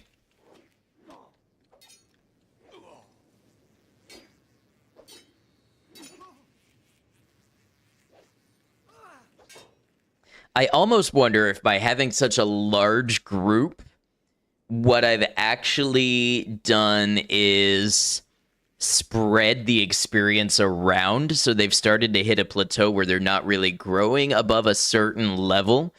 Whereas if I had had a smaller group, they might be getting in more hits of their own, more blocks of their own, and be at a higher level individually.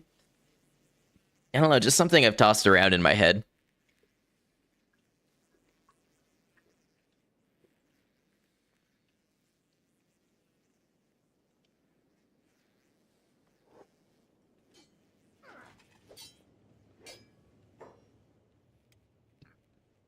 Oh, Truth is in a recovery coma. Inu, I want you to get up and go pick up Burn if you can.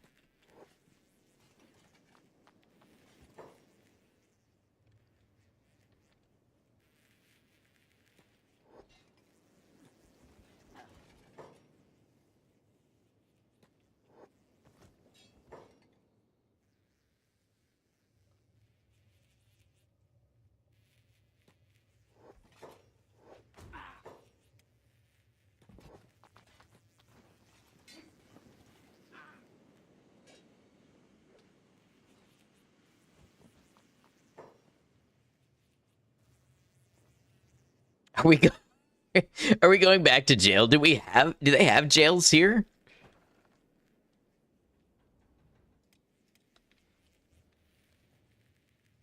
Wait, what if Burn attacks while Valtina is carrying Beanhop?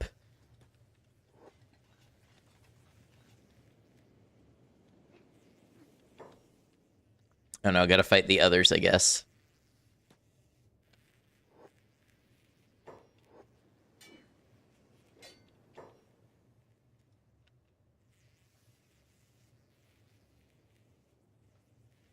What are you... There's a first aid kit in your head?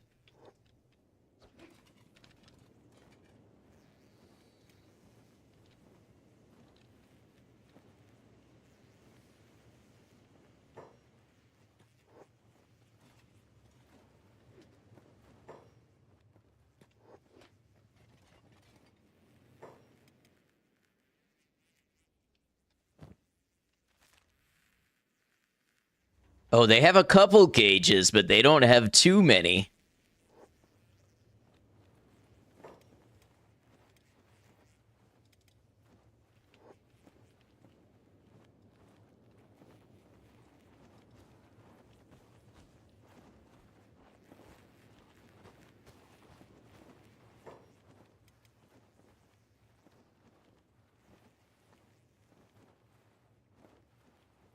Let's see if Jinsei can go work on... Nope.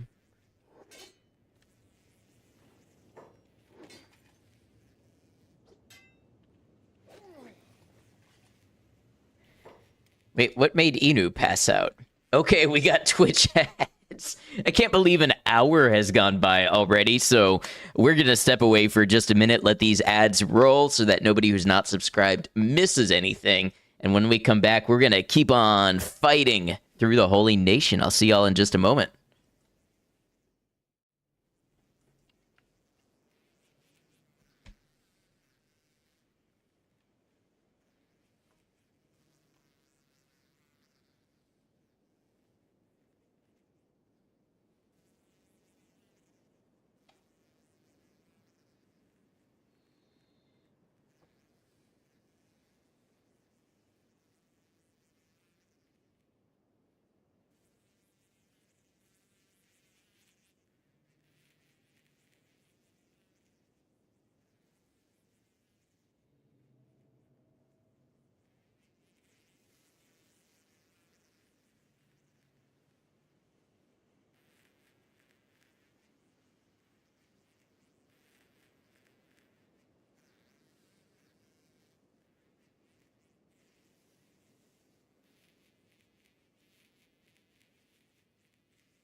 Time flies when you're having fun, like the many limbs of our enemies.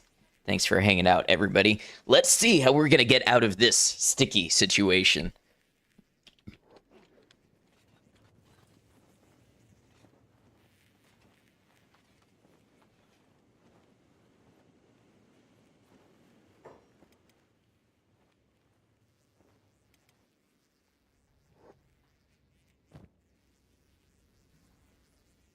Ooh, that right leg's not looking good. Maybe we could have used the leg protection.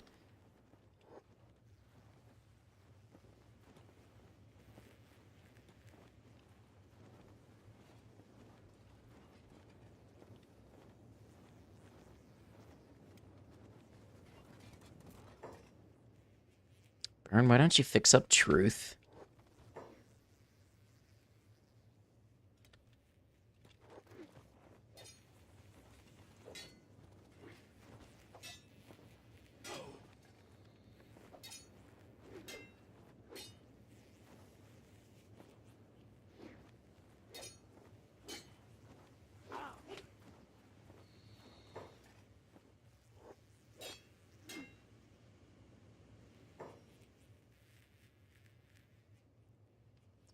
These are two regular Inquisitors. Thank you, Love Glutton.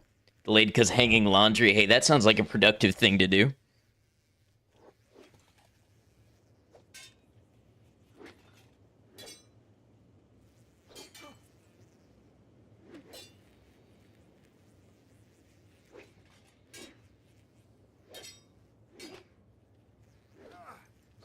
There we go.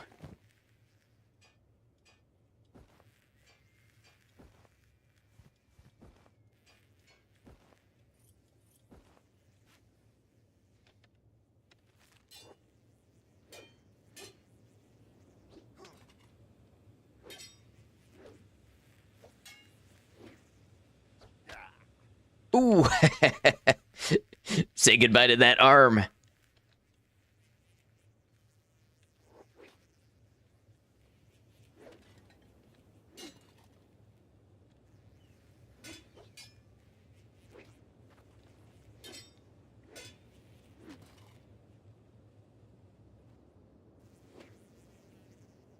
Disarmed.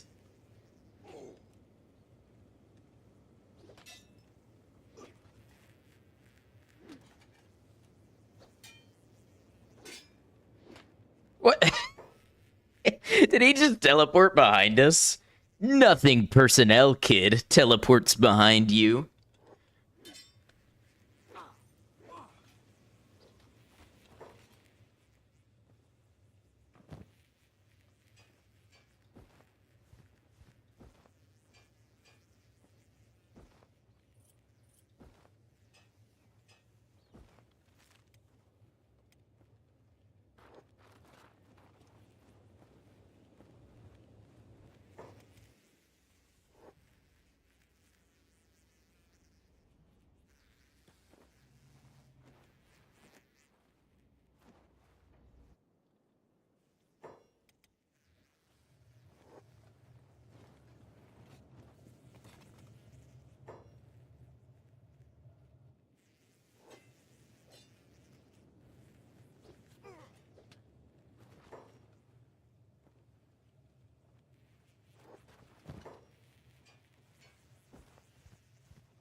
Truth should patch himself up some. That's the one benefit to... Not the one. It's one of many benefits to going into battle with skeletons on your team is if they can break away from the fight for a moment, they can recover a large amount of their health simply from doing self-repairs. Ooh, Ice lost a leg. Okay. And we lost a left arm.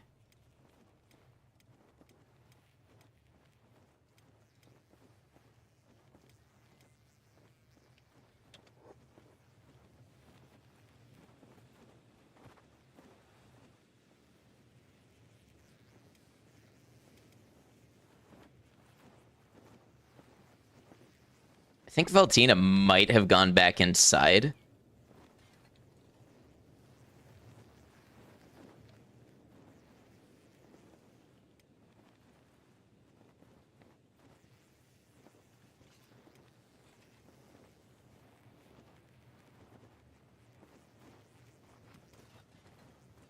Can Fumin splint his own arm with a crippled arm?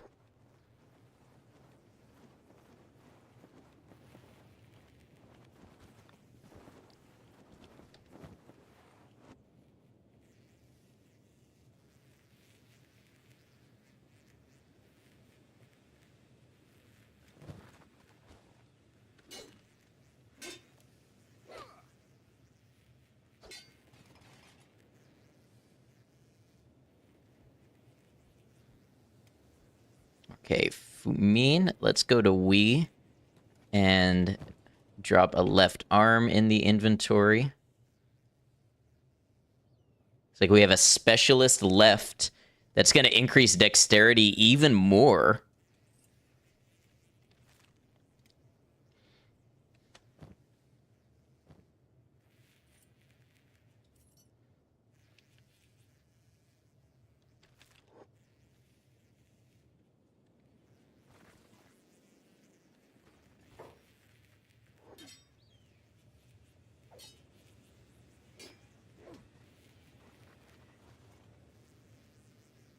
And then who else needed something? Ice needs a leg. Ice needs a right leg.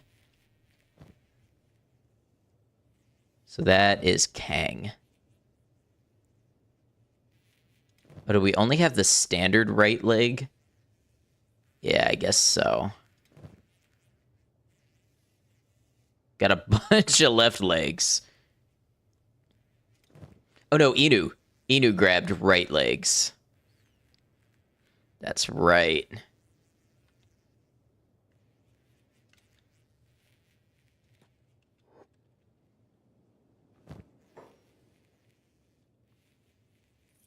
No room for that item.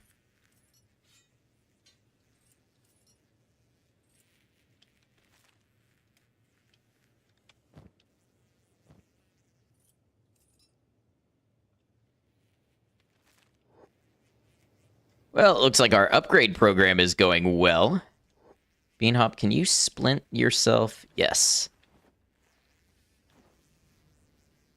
How about picking that lock?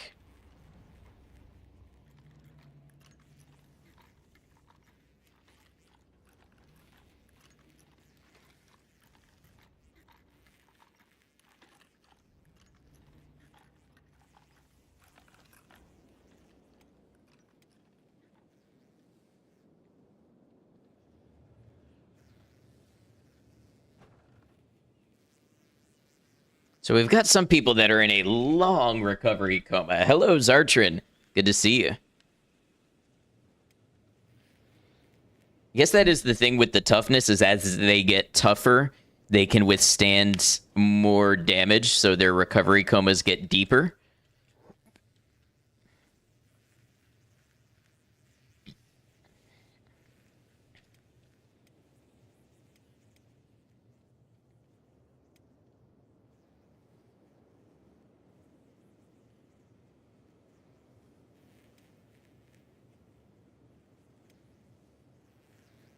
Probably everybody could use some splinting.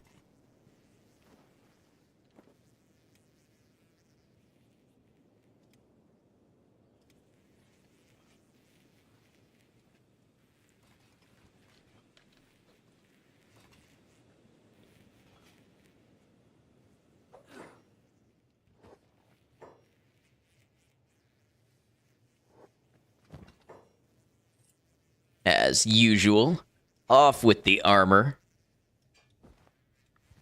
You will face us bare to the world.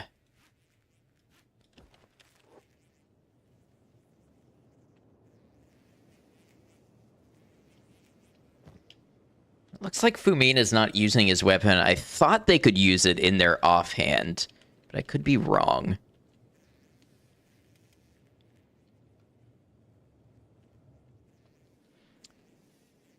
What kind of turrets are these? They do 82 damage compared to Photo 63 to 101. I was just wondering if maybe these turrets would do better damage and we could lead Valtina out here in range of the turrets and have our archers using the turrets on him.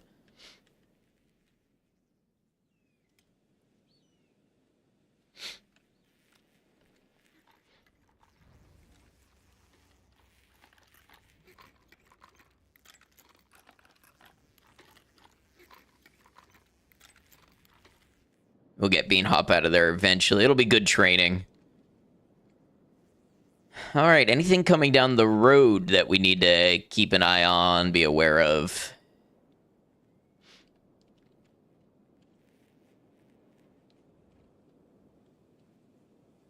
I thought I saw the marker flash red.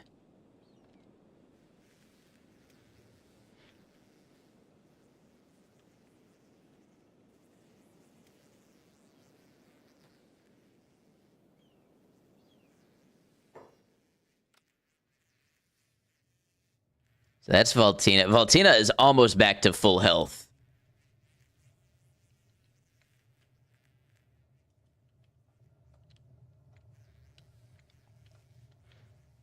Quite the predicament.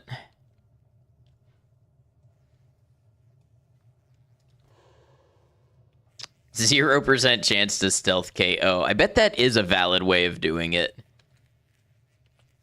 If you have super high assassin training.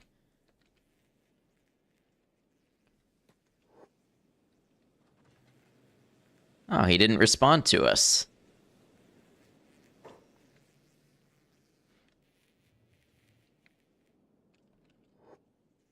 Bean hop free. I'm glad that they let Beanhop keep his weapons.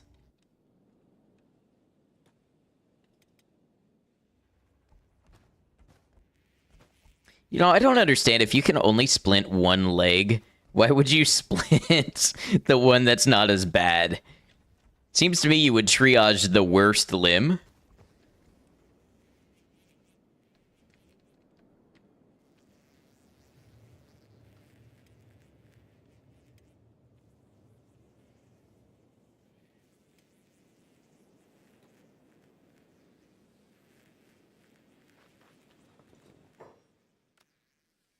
Oh, I made a mistake.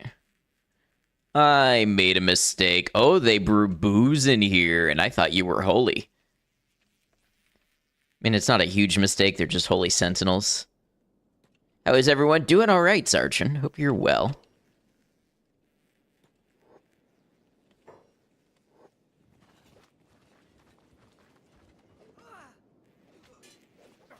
And with the alarm raised, is Valtina going to come running, is the question.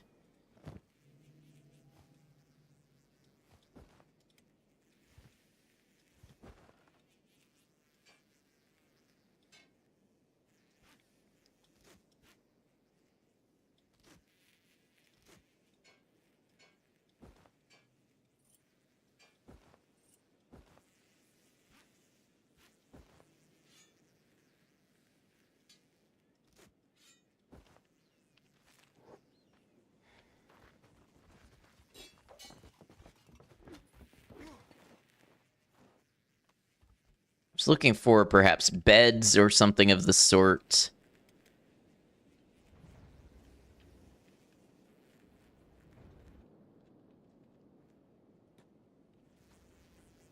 I'm sure if there are beds in here, they're going to say, like, oh, I can't use this. This doesn't belong to me. What's this over here? A hospital.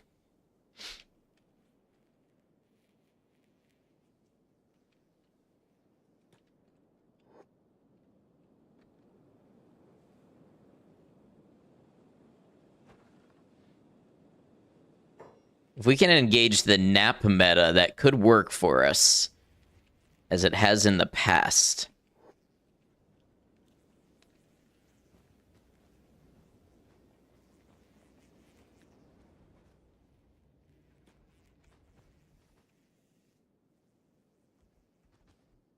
Ah, this isn't mine. I had a feeling it was going to be such.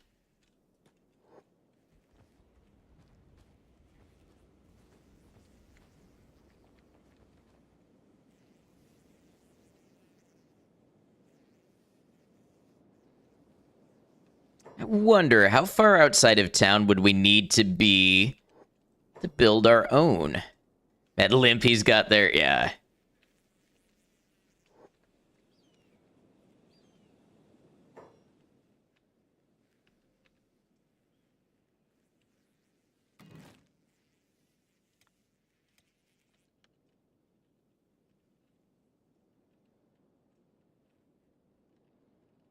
We really barely need to be outside the city at all to build our own.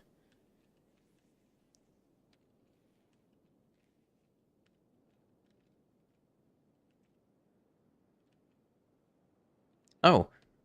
Oh, we can even do it here.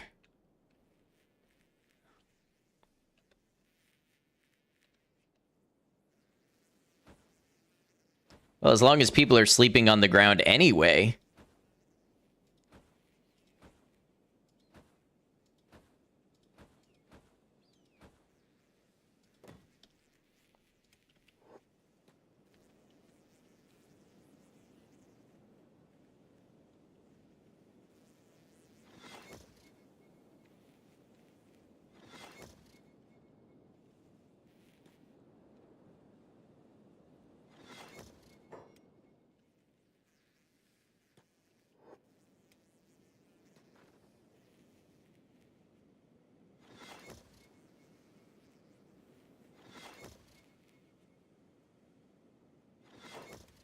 had a feeling Beanhop was gonna run into this paladin.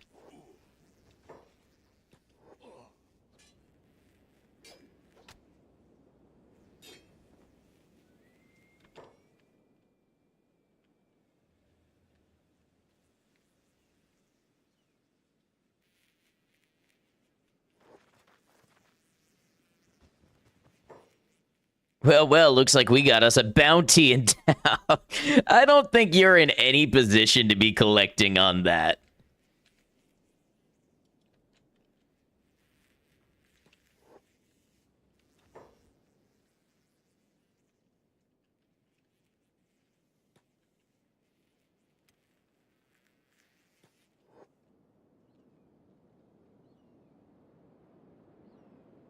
I'll tell the guards. I swear I'll tell them. Bounty guards. Oh, you're gonna tell my mom? Is that it? Just strolling all confidently into a small army like, well, a small army that previously has removed your leg.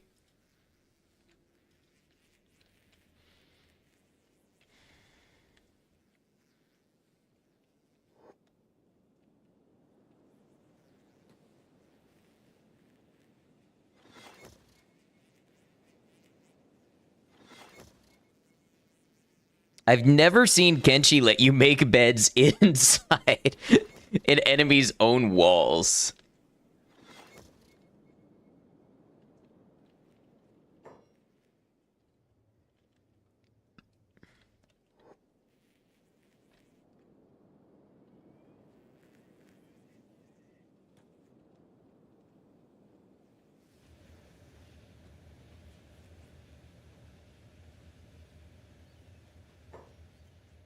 I know who you are, Mr. Big Shot Criminal. Pay me 200 cats or I start yelling and the town guards start running. You don't want the town guards to get involved now, do ya? Those jail cells are mighty cramped, you know. You know what? For the lulz, here's 200 cats, which means nothing to me.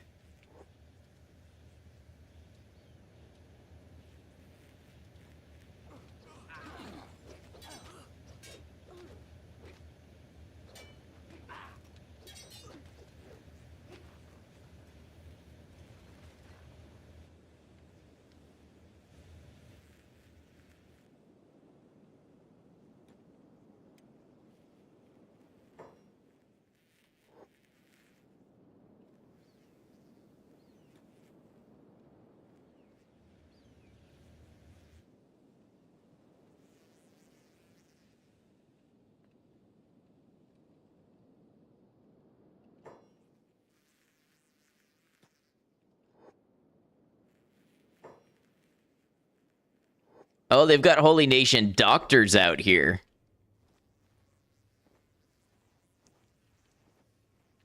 Interesting.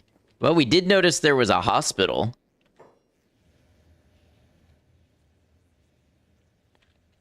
Yeah, Doc, I hate to tell you, you're not going to be able to do anything for that one.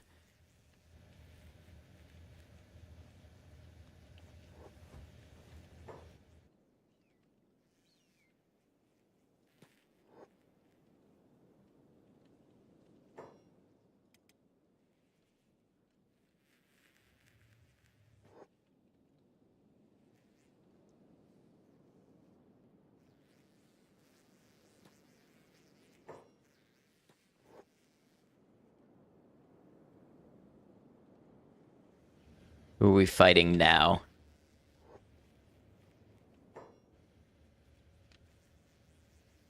Oh, are we fighting the doctors? Dang, I didn't know we were going that far.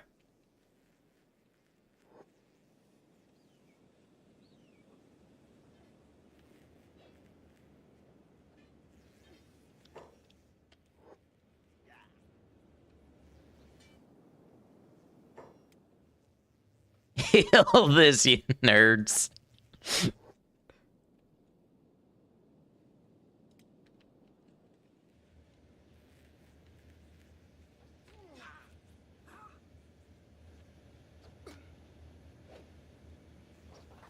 Stop! I don't think I will.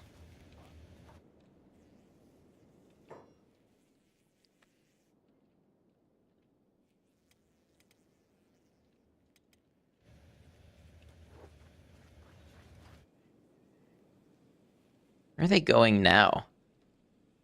Oh, photos in a fight.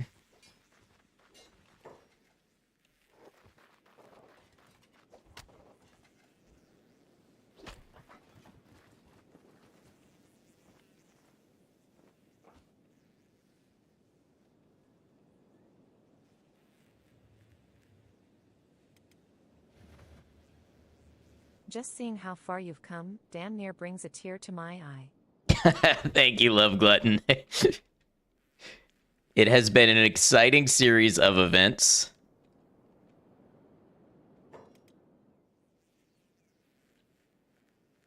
What are they doing over here? They're finding, like, anybody they can to fight.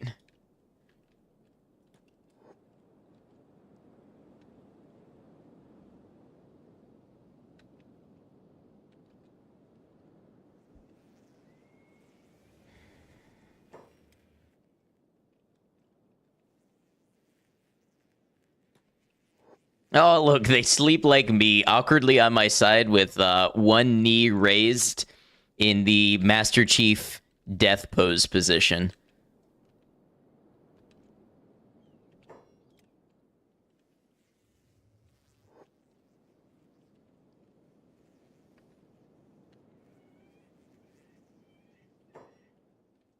I think what I'm gonna do is I'm gonna grab everybody to go over here and then place them on hold. And we'll just kind of regroup. That's how you sleep too, but with a Grimace waifu body pillow. Honestly, respect.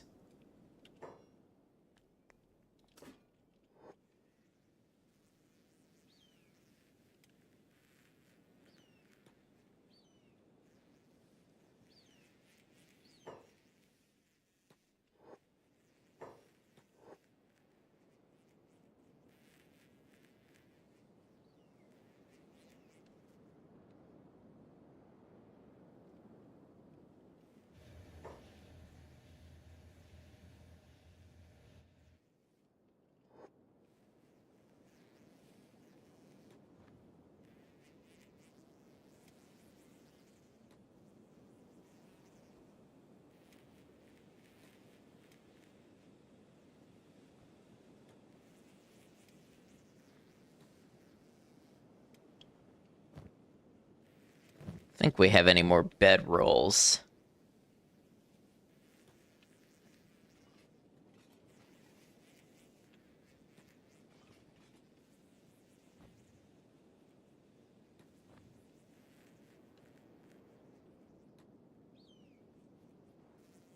Oh, Truth is carrying Bean Hop. Let's get Burn up, and Truth can put Bean Hop in bed. Actually learned something from that, though. You didn't know those ninjas tried to extort you. You have about 1,500 hours. I love that this game is just like a communal learning experience. You've got to run away. Don't let them get away.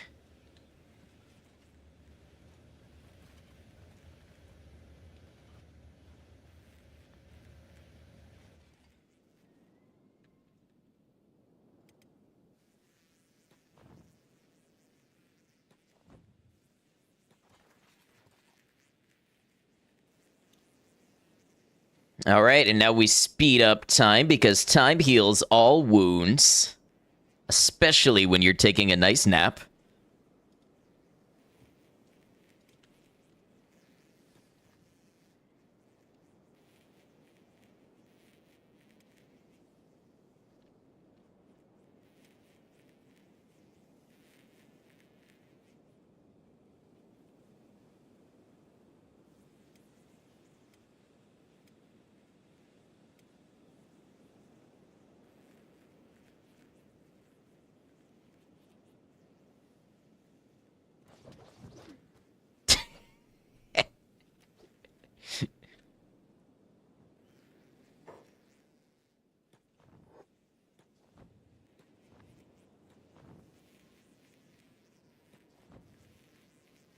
This one's going to get right back up in a second and interrupt our sleep again.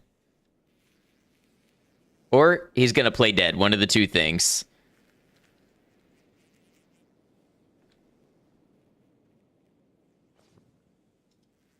Oh, recovery coma. Secret third option.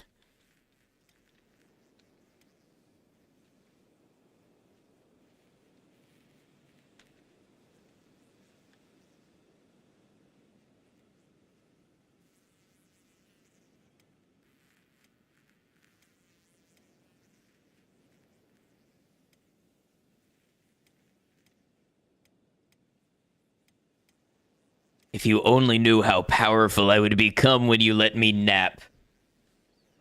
Who are they fighting now? Oh. Iron Spider just walked over and wrecked them. It might be coming our way, so. Okay, we've got this one coming to try to arrest us.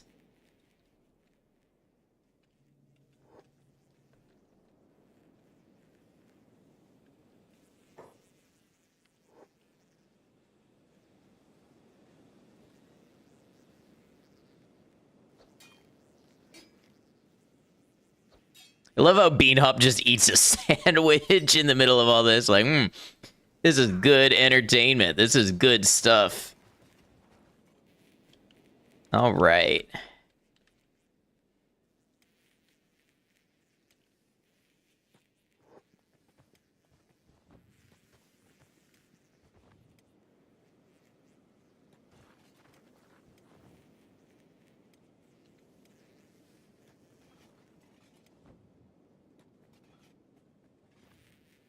Yeah, such a typical Beanhop move.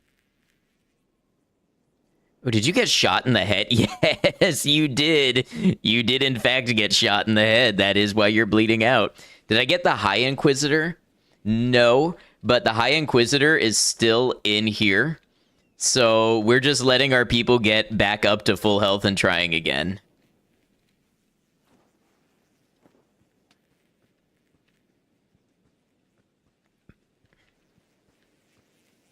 Photo taking shots at doctors. And damn accurate shots, too.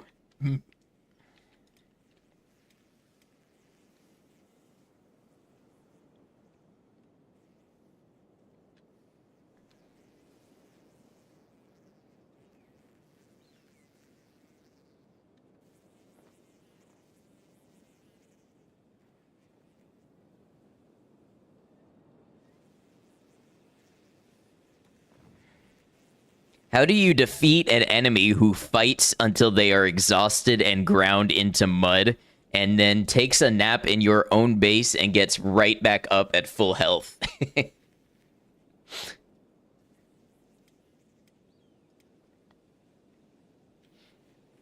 Imagine if any other enemy in the game had this behavior to the player. Like, they attack your base and you defeat them, and then they regroup and they go like 50 feet outside your base and put down a bunch of beds and rest until they have full health, and then they attack the base again. Feels like cheating. You know, in my mind, Zartran, in this game, everything is ordained. The systems are brutal. They are complex. They are unyielding. So when they work in your benefit, it is ordained. They should make one of those enemy types in Kenshi too. Can you not finish them when they're sleeping? You can kidnap, but you cannot kill them in their sleep. And when you have one on the ground, like this one is unconscious, you can't walk over and kill them. Now, animals you can. Animals you can skin or take their meat and they die, but not people. So look, we have Truth of the Tech Hunters here. Should we send our Truth to meet the Truth?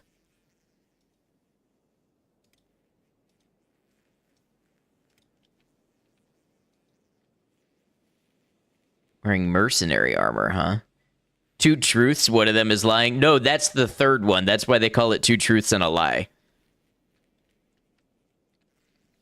Someone signed a convention about what is acceptable or not in war. Yeah. You know what's funny, Zartran, is in this game there is a corpse incinerator, and being who I am, I have tried to throw enemies in the incinerator while they were in a recovery coma. The game does not let you.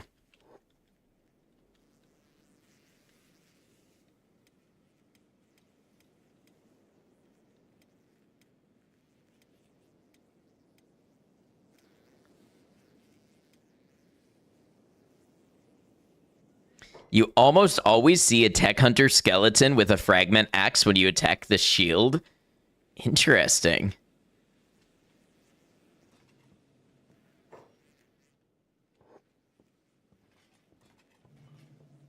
I would not hate if he gets embroiled in the fight here. He is a very high level.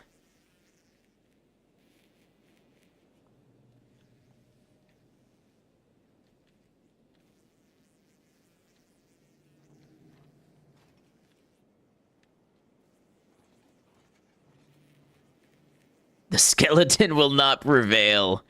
Who is saying that and about what? Oh. Broken skeleton of the old machines. Interesting. I don't think I've seen such a variety of unexpected encounters in one place aside from here. Seen that, but in Cannibal Lands, it was like Pixel Rookies series, which is an ancient but good one. A tough fight, but a high-level skeleton with a fragment axe saved the day. You have to use your environment to your advantage. Beep shirt. Beep shirt. Everybody say beep in the chat. Beep shirt. Lo-Fi Games, Roba, hit me up with that sponsorship.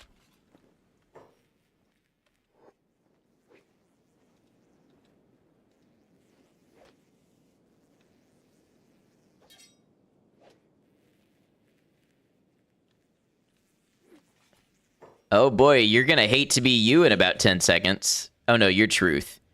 Beep. Let's hear it for the beeps in chat.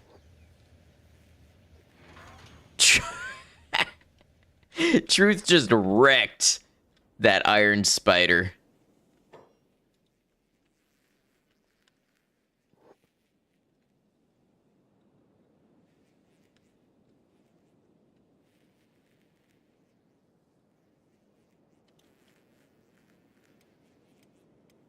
You have missed so much. Well, we are attacking the Holy Nation again.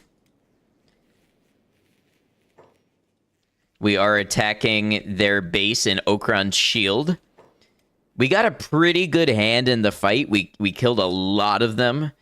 Took limbs off a lot more, but we basically all got knocked unconscious fighting the High Inquisitor, but we found out that the game will allow us to put down beds in the enemy base. So now we are engaging the nap strategy again. It returns undefeated.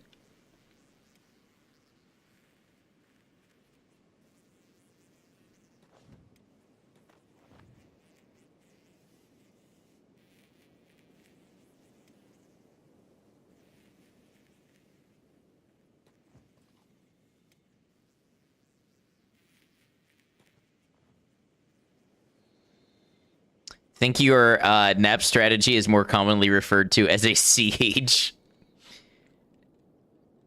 I need some more industrial weaponry if that's the case. You just had one of those in nap? I had one of those earlier. It's why I was late to stream. I laid down. I set a 35-minute timer. I woke up a little over 2 hours later.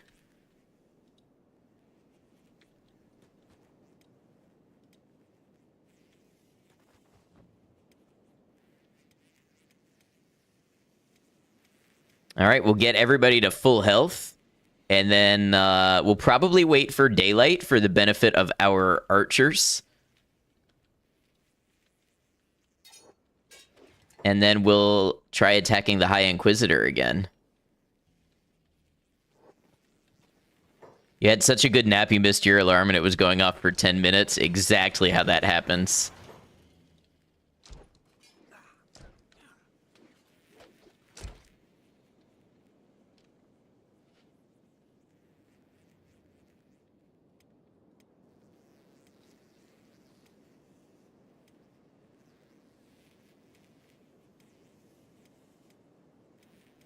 Okay, we have just about everybody back up at full health.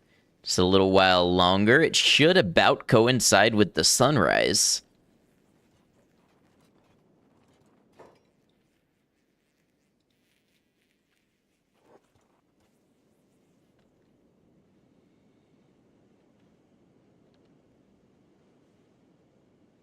Speaking of which, you could go for another nap. You think you'll go get cozy?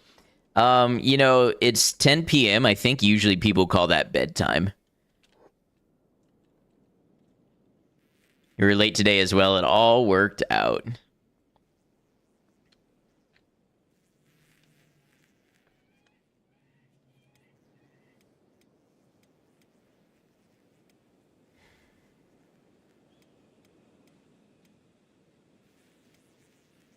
Not everybody lives by society's lies.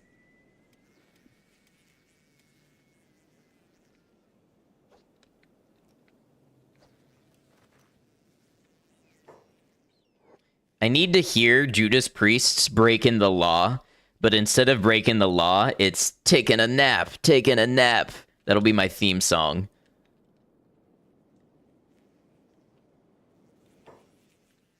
All right, looks like everybody's getting up. You were just thinking about breaking the law, too. Out of context, that is an amazing sentence. I also cannot encourage it.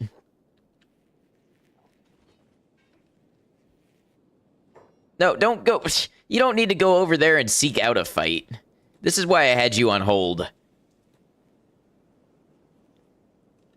Stop! You violated the law!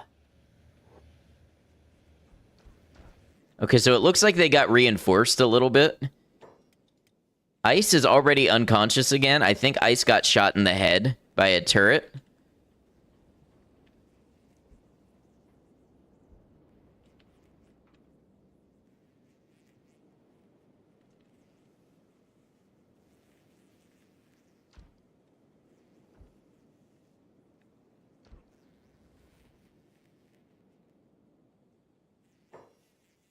Look at Truth just walking away like a badass now.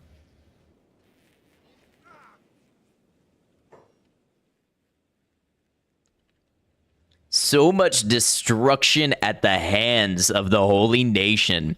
Blind faith in anything is poison. Wow, Truth being the main character of the episode.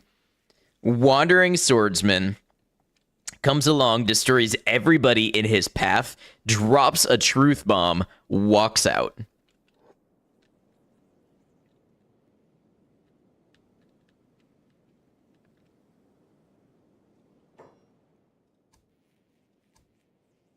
Horror of the Golem. I thought I saw somebody get called a whore. Like, did they really just say that?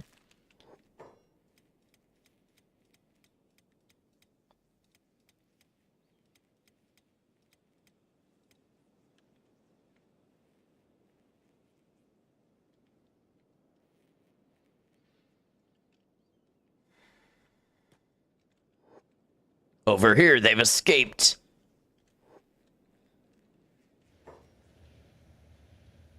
Looks like your arms are about to escape your torso. Hey, look, we have a bean hop as well.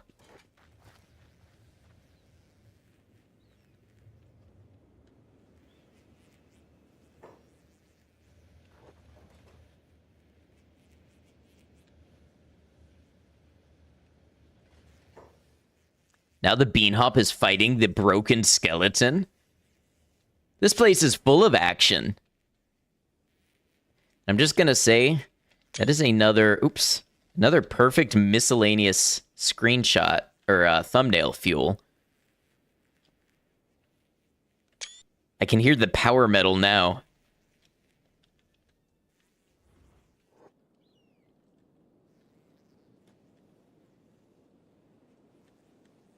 All right, so what we'll do, I think, is we will grab Ice and Photo and put them on hold. And then we'll grab the rest of the squad. Well, actually, let's grab Beep can run in here and grab the attention of the High Inquisitor. Oh, some of these Inquisitors are fully healed up? Okay. Interesting. Where's the High Inquisitor? Who's been hitting the Pendulum? There he is. High Inquisitor. Okay, Beep got his attention. Back outside.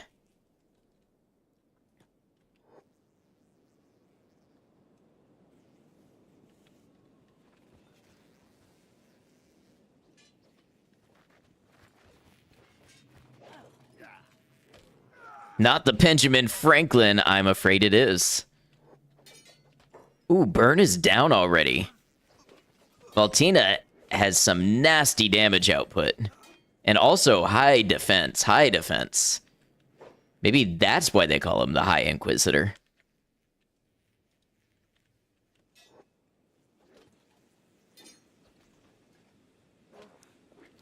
Boom! Look at that. And you thought. And you thought.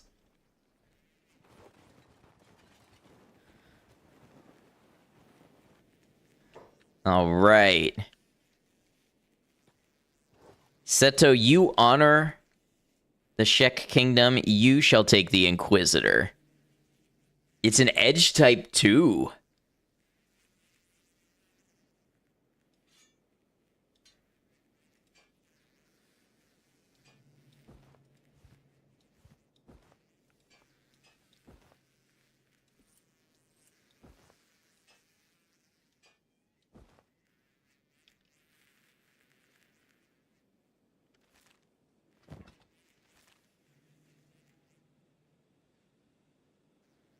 I don't think he'll die. Okay, who's moving real slow? Somebody get their leg crippled?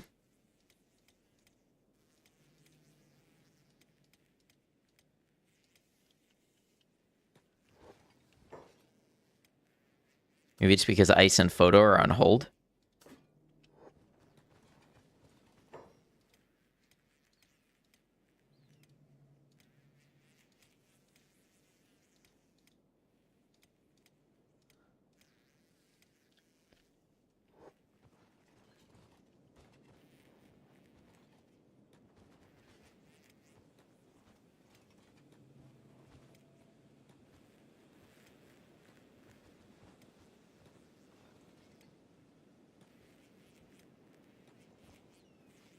Everybody individually seems to be moving full speed.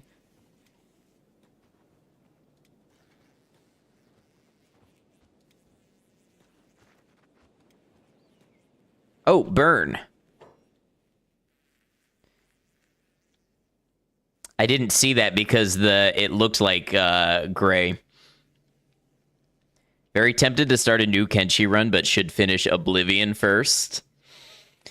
I have been told I have been the cause of, you know, the occasional Kenshi run around here.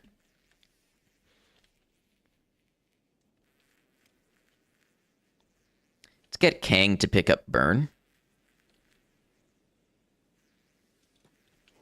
Means we need somebody with a wooden backpack to take the bedrolls. It can be Bean Hop this time around.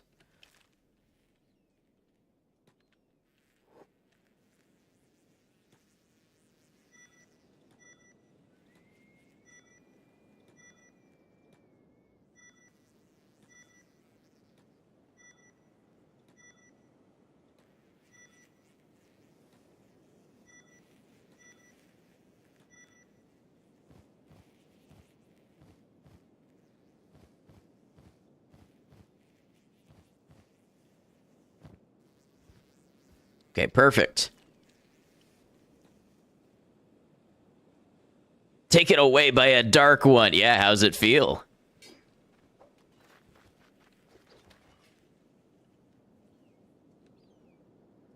All right, Seto, you got the bounty? You do indeed. Time to head back to the Golem.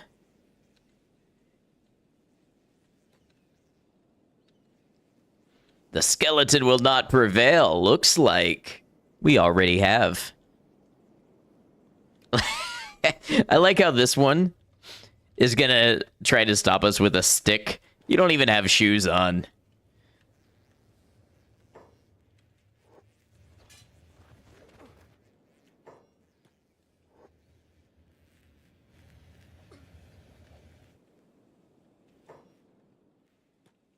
My team really wants to aggro people.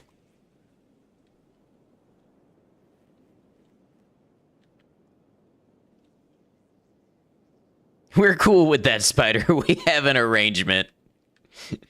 It gets to keep eating Holy Nation people.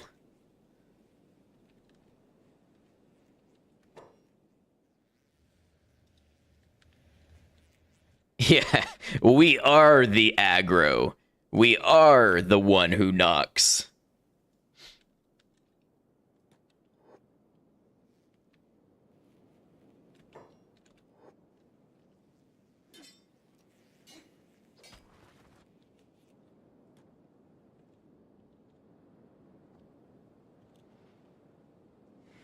I think the lesson here is if you're faced with something that feels insurmountable and it's got you beaten down and bloodied and exhausted, take a nap.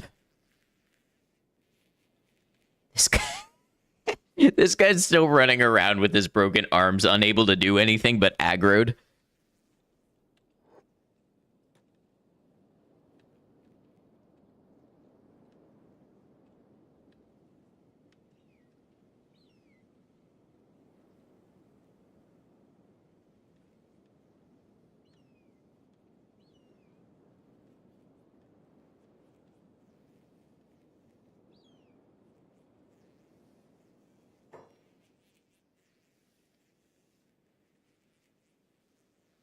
Yeah, I'm pretty sure some of these patrols are like normal patrols that are injured from their time fighting us at Blister Hill. I really think the longer we do this, I don't know, some of the patrols might be generated and not persistent, but it does seem like the more we do this, we may weaken the Holy Nation overall.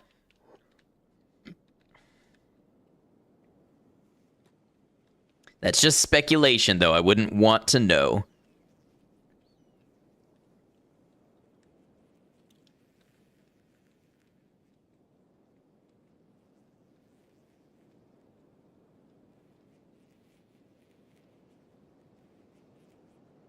You see no problem with this outcome. It's nice to feel like you're having a positive impact on the world. Love how enemies just book it if both their arms are broken.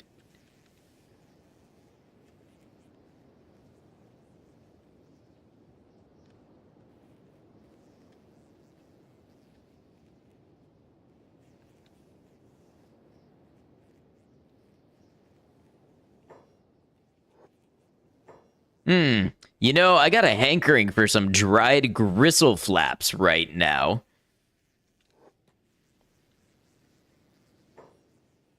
They have the best gristle flaps back in Mudtown, you know? Just thinking about it makes me so hungry I could eat a gar. You're a sack of it. Guess that's my cue to keep quiet. How absolutely hateful their society is towards everything that's not a human male. It deserves burning. Indeed. This has been a long time coming for us, too.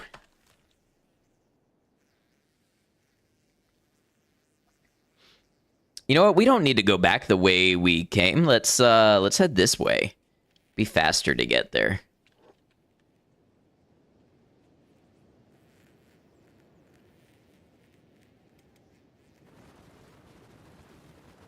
Did someone say cat puke? Your hunger stirs. Hey, there might be cats listening to this stream. Do not give them any ideas.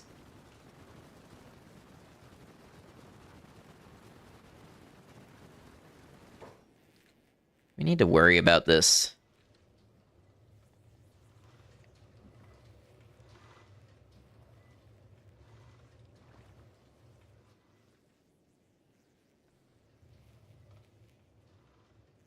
Couple paladins and slavers? No, we don't. High overseer. You're thinking of some kind of Holy Nation redemption run, some kind of paladin who is saved by a skeleton and learns that non-humans aren't all malicious devil spawn. That would be pretty cool.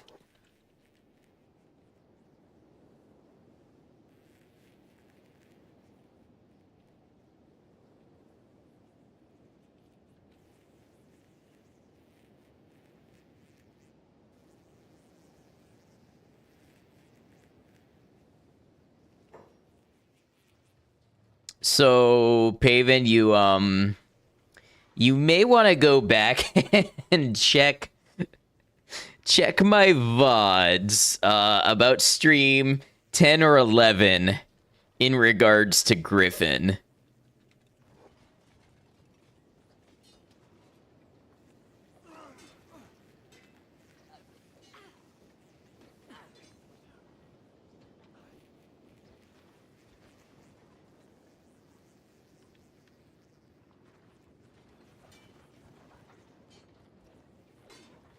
What? Okay, that was some kind of physics.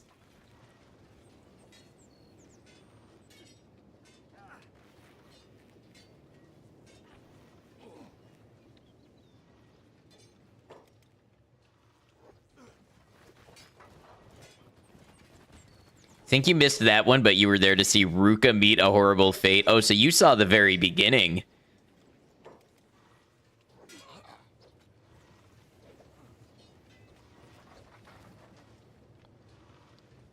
We're about to get to the Griffin arc on the edited videos, so we'll be there pretty soon. If anybody wants to catch up with it. Okay, so Seto is actually unconscious, so we immediately need... We need everybody to attack the High Inquisitor. There we go. This time around, we'll get Gecko to pick up the High Inquisitor.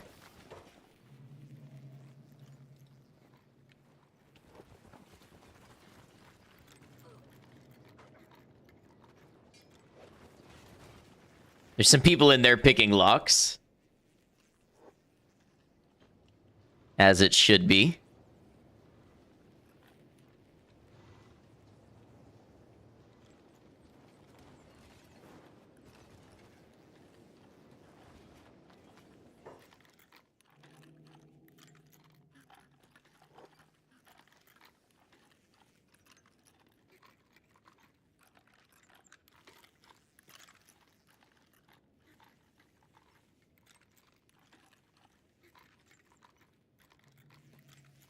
Uh-oh. Oh my god.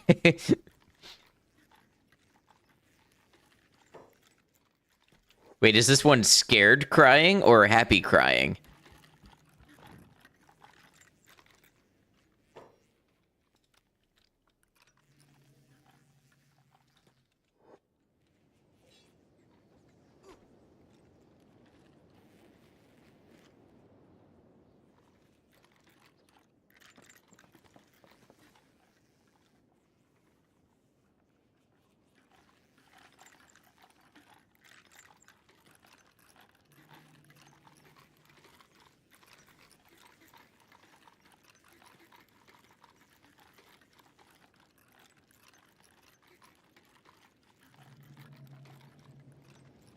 I think I'm a little more kind-hearted than the Shek because I feel like the Shek would be like, oh, well, if the prisoners lost in combat, then they deserve their fate.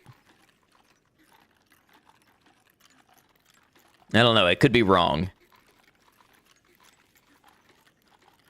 Wow, Truth has just failed 3 90% checks in a row. 4. There we go.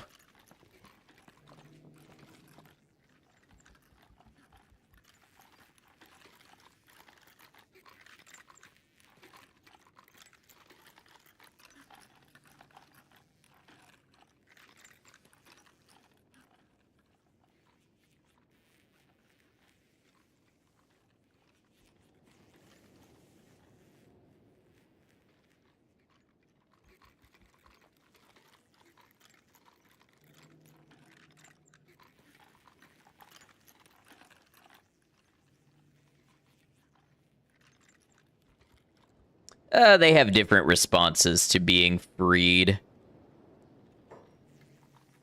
Oh, there you go. Pick up the weapons. Yes. The weapons of your oppressors and take them. You love to see it. Look, there's plenty of weapons to go around. All right, we are going to play through this ad break. Just for time purposes, but we are just going to be traveling back towards AdMag, I think it is.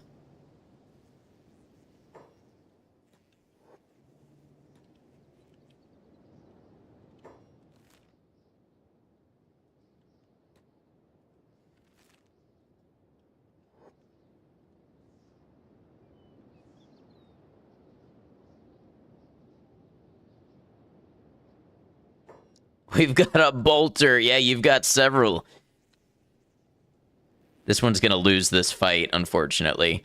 But it's the start of his toughness training and his own character arc, so we should rejoice.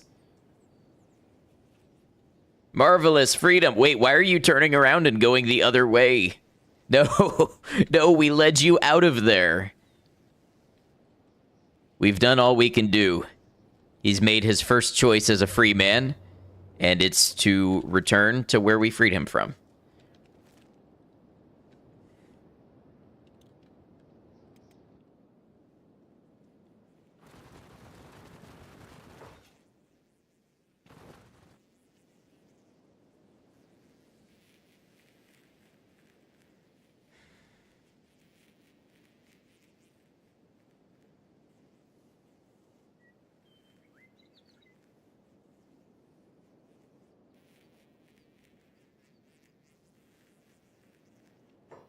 Is this really a good idea, traveling through Holy Nation territory? They possess a desperate fear of skeletons. I'll be killed on sight. I feel like we've established this by now and understand the risks and consequences, you know, after facing the Holy Nation in open combat in their own cities.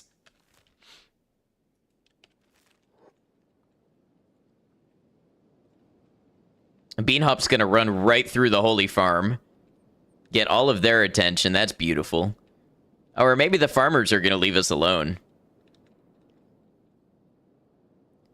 Oh, look, we got a patrol. We got combat training.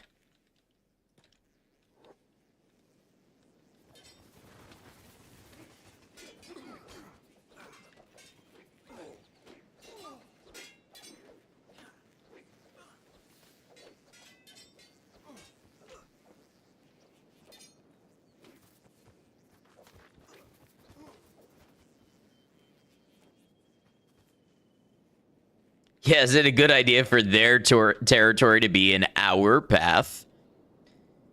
You know, I have had a thought when it comes to training our squad. I've realized that our archers have very high dexterity. And it makes me wonder if it's worth taking our combat squad and giving them crossbows and just setting them loose on some hungry bandits and stuff to get their dexterity up, because dexterity increases attack speed and block speed, which with heavy weapons, that could be, you know, a big deal.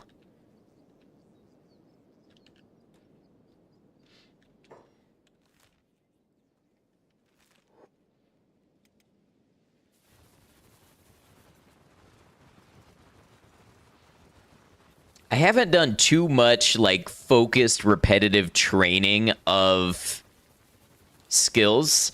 There was a time when we definitely did some strength training by loading down backpacks with rocks and having people march between Squin and the hub. But I'm just thinking when it comes to, like, competitive advantages, maybe that is the kind of thing we could brute force. Now, does the dexterity also... It does not seem to apply maybe as much or maybe at all on the turrets. I'm not sure. Our turret people, despite having plenty of targets, definitely do not have... Oh, Double and Bark are about to die of hunger.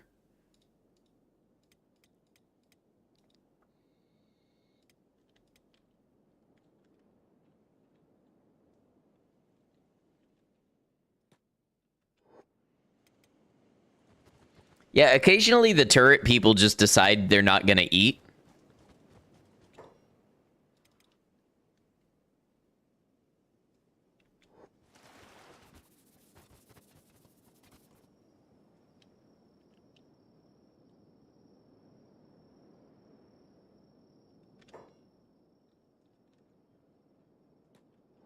It's a tad inconvenient. It is.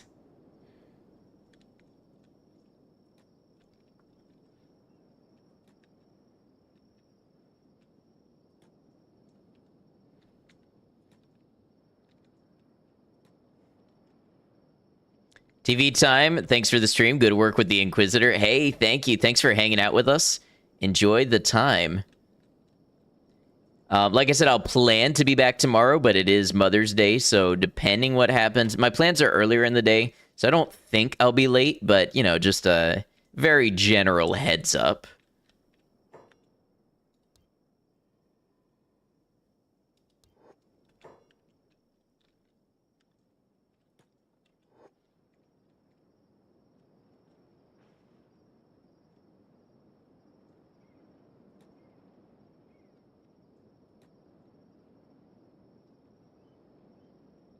Thank you, Love Glutton. Ooh, another group of Shek. I wonder how many people we can get following us.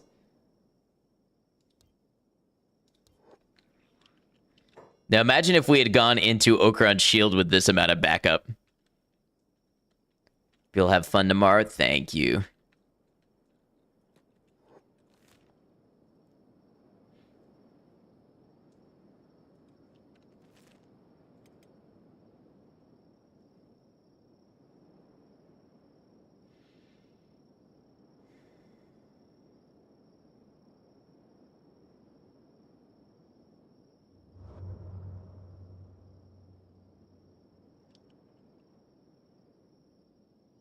All this talk of the Bugmaster in this day and age, it never gets old.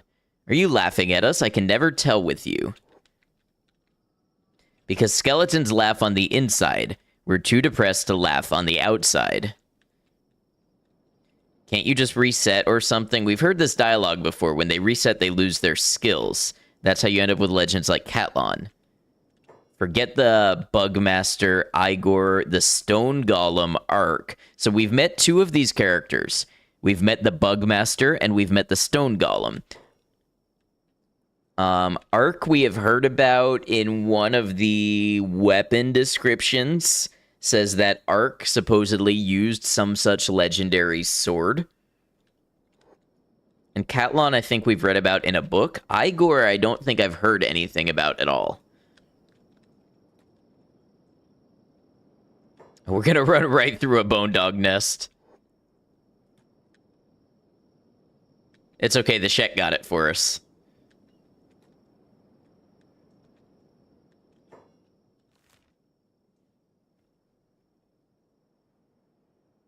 Why do we have a red dot at AdMag? I wonder if that's the Bugmaster.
These big ones look like those flowers that like spin in the breeze. You know the ones I'm talking about?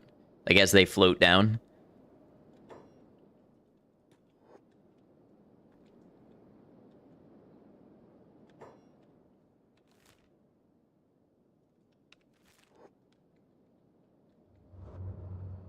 The strange ambient sounds just had you wondering if your PS5 was about to blow up or something. It's weird that we're suddenly triggering dialogue that I've heard so many times.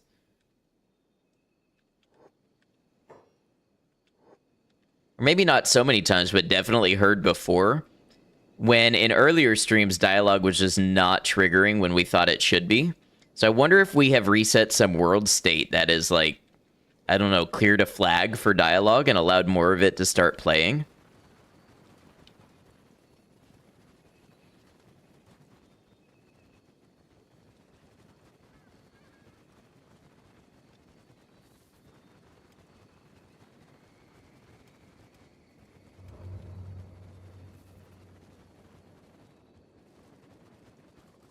Quite the kill squad I've got going now, indeed. Yeah, we just took out another High Inquisitor of the Holy Nation. Also, Ted, did you happen to see the game I was playing yesterday? I feel like as a tactical shooter fan, you'd be into it.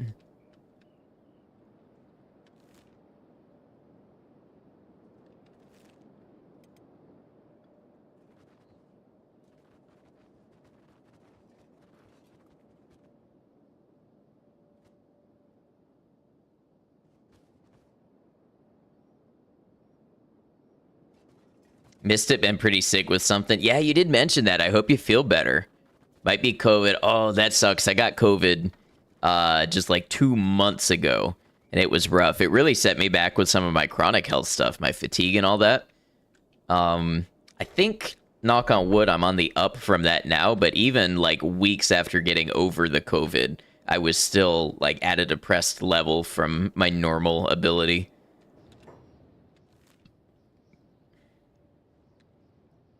There's a lot of red dots at AdMag. Does COVID cause clogged or muffled ears? I think it certainly can. Anything that can cause like sinusitis or like swelling of the throat or anything like that, it's all sort of connected in there as far as I know.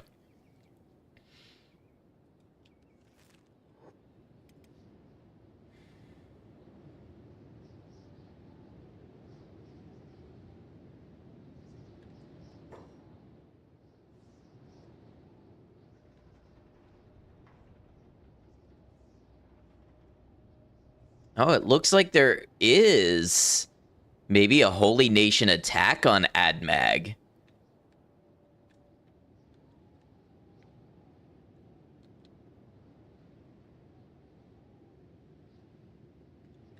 Well, let's go see what's up.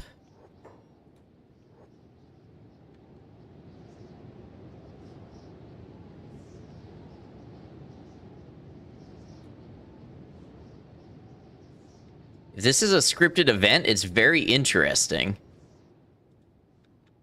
There's 100 Guardian out here by themselves.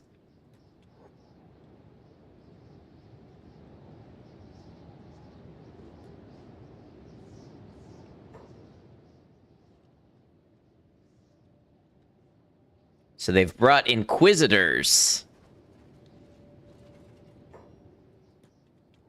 You think Kenshi 2 will let us create our own kingdom? I would have to think so. I mean, they already have, like, the city building. It seems only right that they would allow, like, the whole, you know, political and everything part of it. We'll see, though.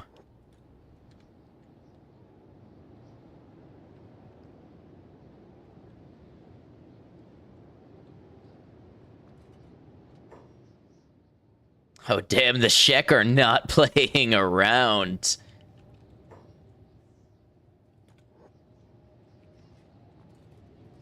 The Shek would want us to relish in joining them for battle.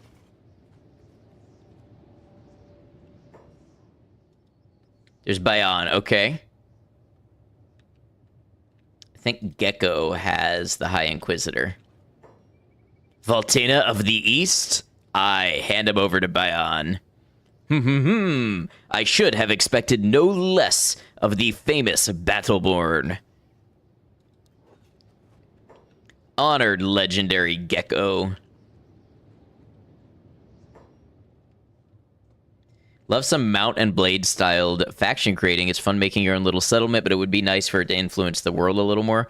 I haven't played mount and blade yet. I've heard I would probably like it.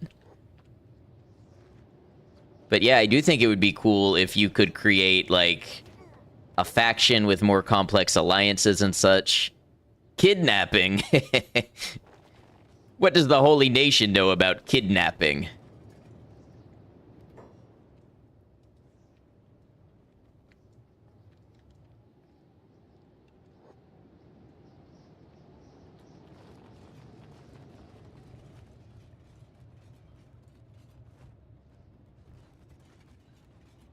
So this is what it's like being on the other side of this situation.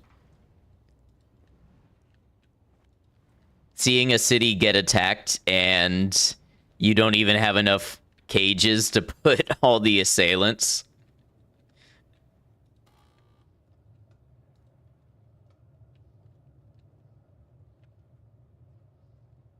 I don't know what part of you is what. Oh. Okay, I get it. I don't think your arm is supposed to twist that way, though.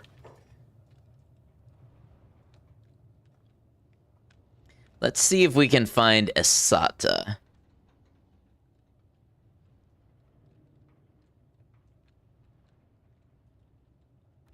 Might be busy at the moment.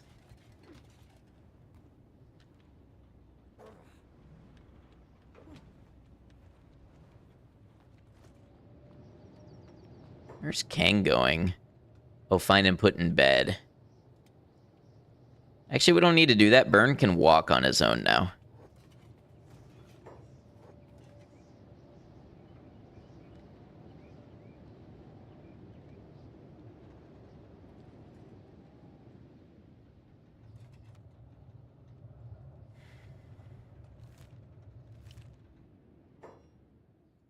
Still shows lots of enemies. I like I like how we've got a random caravan drone locked up next to the Bugmaster.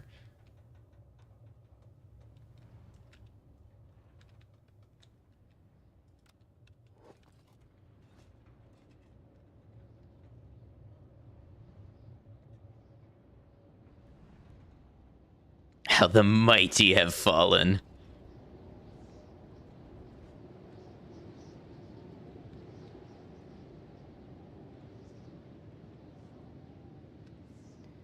Be pretty cool to buy this watchtower right here. Just have a residential watchtower in the middle of a city. That's aura.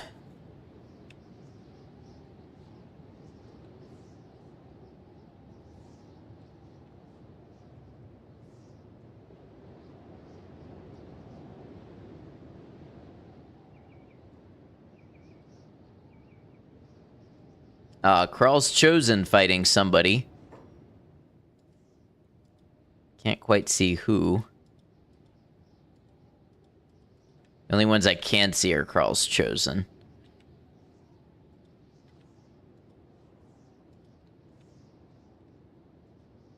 Also interesting, they have 3 police watchtowers in this town.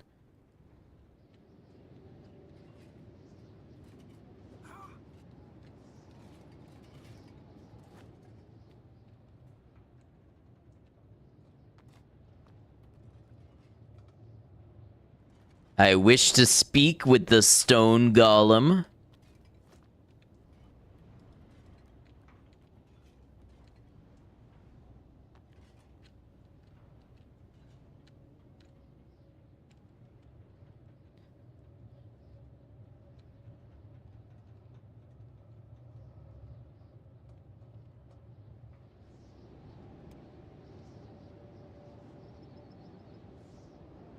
So let's check these police stations. Sending Beep to do it because Beep is so fast.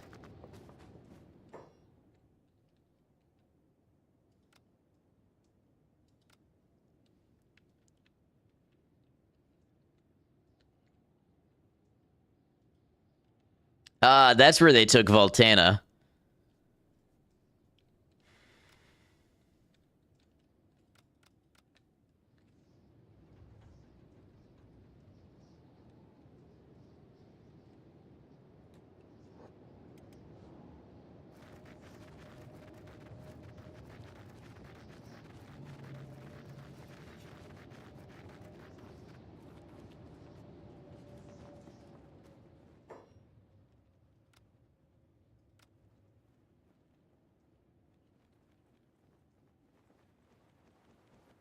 We turned in another High Inquisitor as well. I wonder where they went.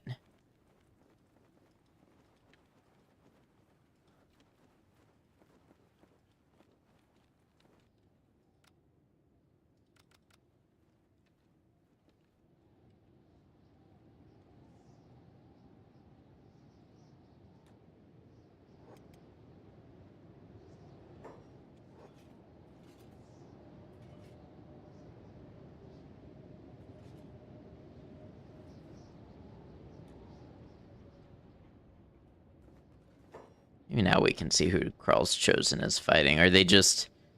Oh, the 5 Invincibles. Is it possible the Stone Golem is out here? Shek Scout...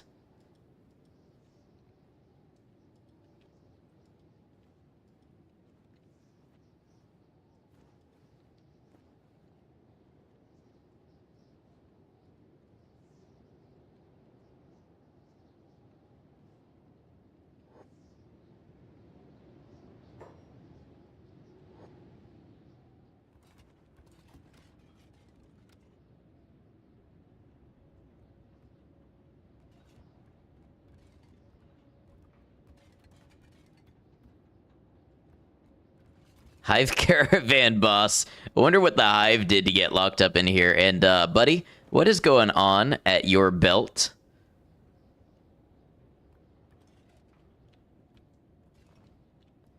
One of those lanterns, perhaps.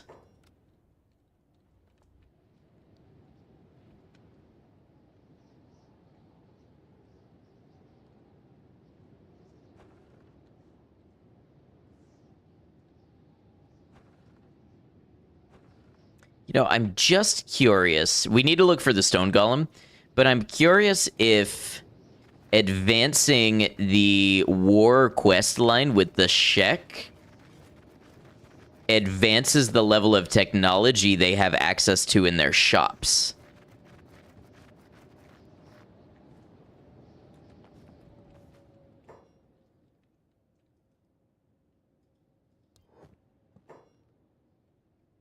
It appears it does not. Where are we fighting? Oh, Inquisitor got back up.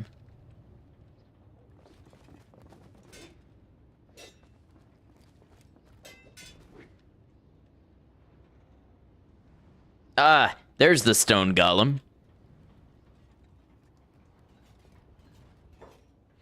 Voltina is defeated, and the Holy Nation is in a panic. Loathsome. So gutless are the Flatskins. Forgiveness, kin. Not you. But the Phoenix still holds his forces. He must die.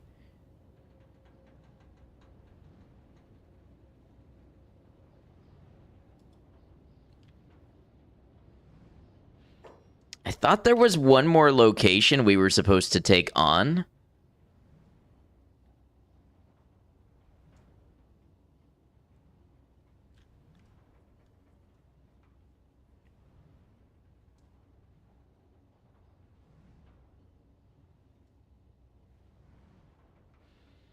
It was Stack. It was Okron's Shield. Maybe she said the name Voltina, and for some reason I thought that that was another location.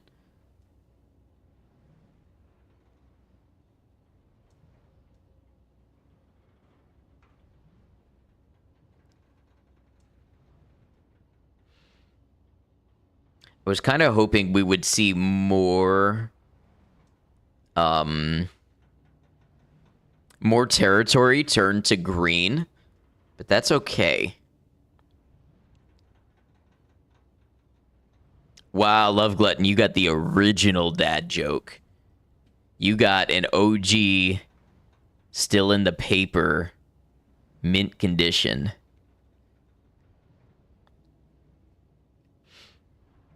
So I guess the next thing to do, so we've taken on Narco's Trap and Okran's Shield.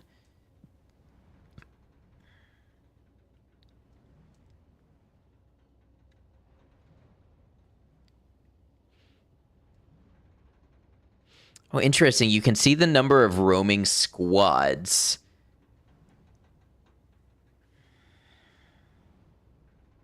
So like Blister Hill has 3 roaming squads with 34 population.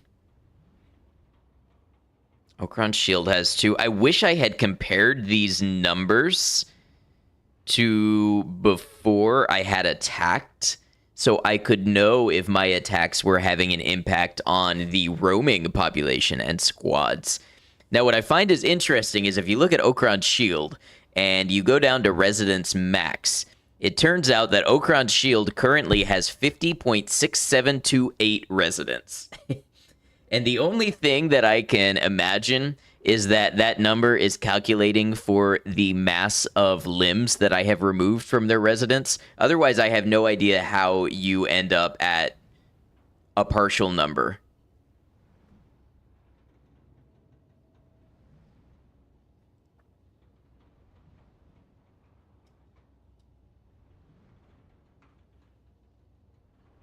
It's interesting that the Shek, or at least Stack, has no roaming population or squads.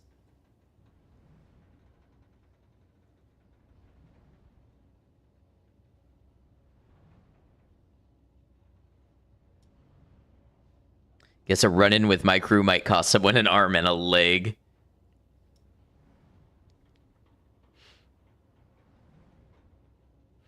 I kind of feel like maybe what we do is we run around here and we attack all these holy military bases, clear them out for training, maybe liberate Rebirth, and then we reevaluate and see if we've got what it takes at that point to attack Blister Hill.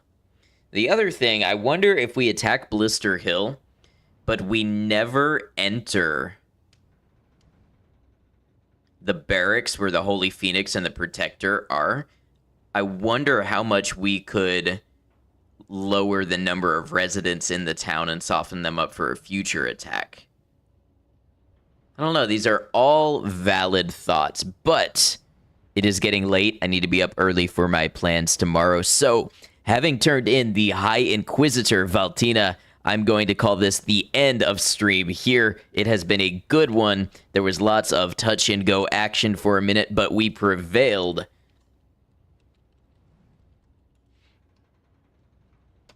We're going to save here. I should be back tomorrow, same time, roughly between 7 and 8 p.m. EST. By the way, if you're new to the series or the channel, over on my YouTube, you can check out the VODs from the very first playthrough that I started, blind playthrough, knowing nothing about the game. Thank you, Maiko.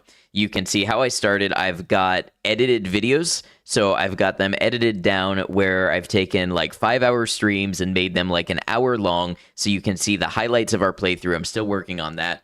I am looking to try to get YouTube partner. I am pushing all the time for it. We have 406 subs. I need 500 for that, and I'm constantly working on content, both Kenshi and otherwise, and we have some more stuff coming this week in regards to the YouTube, so would love to have you check that out. That said, as usual, we're going to go ahead and close out our YouTube first because we do stream on both platforms. YouTube, thank you for being here. I appreciate you, and I hope you've enjoyed our Kenshi series as much as I have. It's hard to believe that the next Kenshi stream will be number 50 of the first playthrough. YouTube, until we catch you again, please take care of yourselves.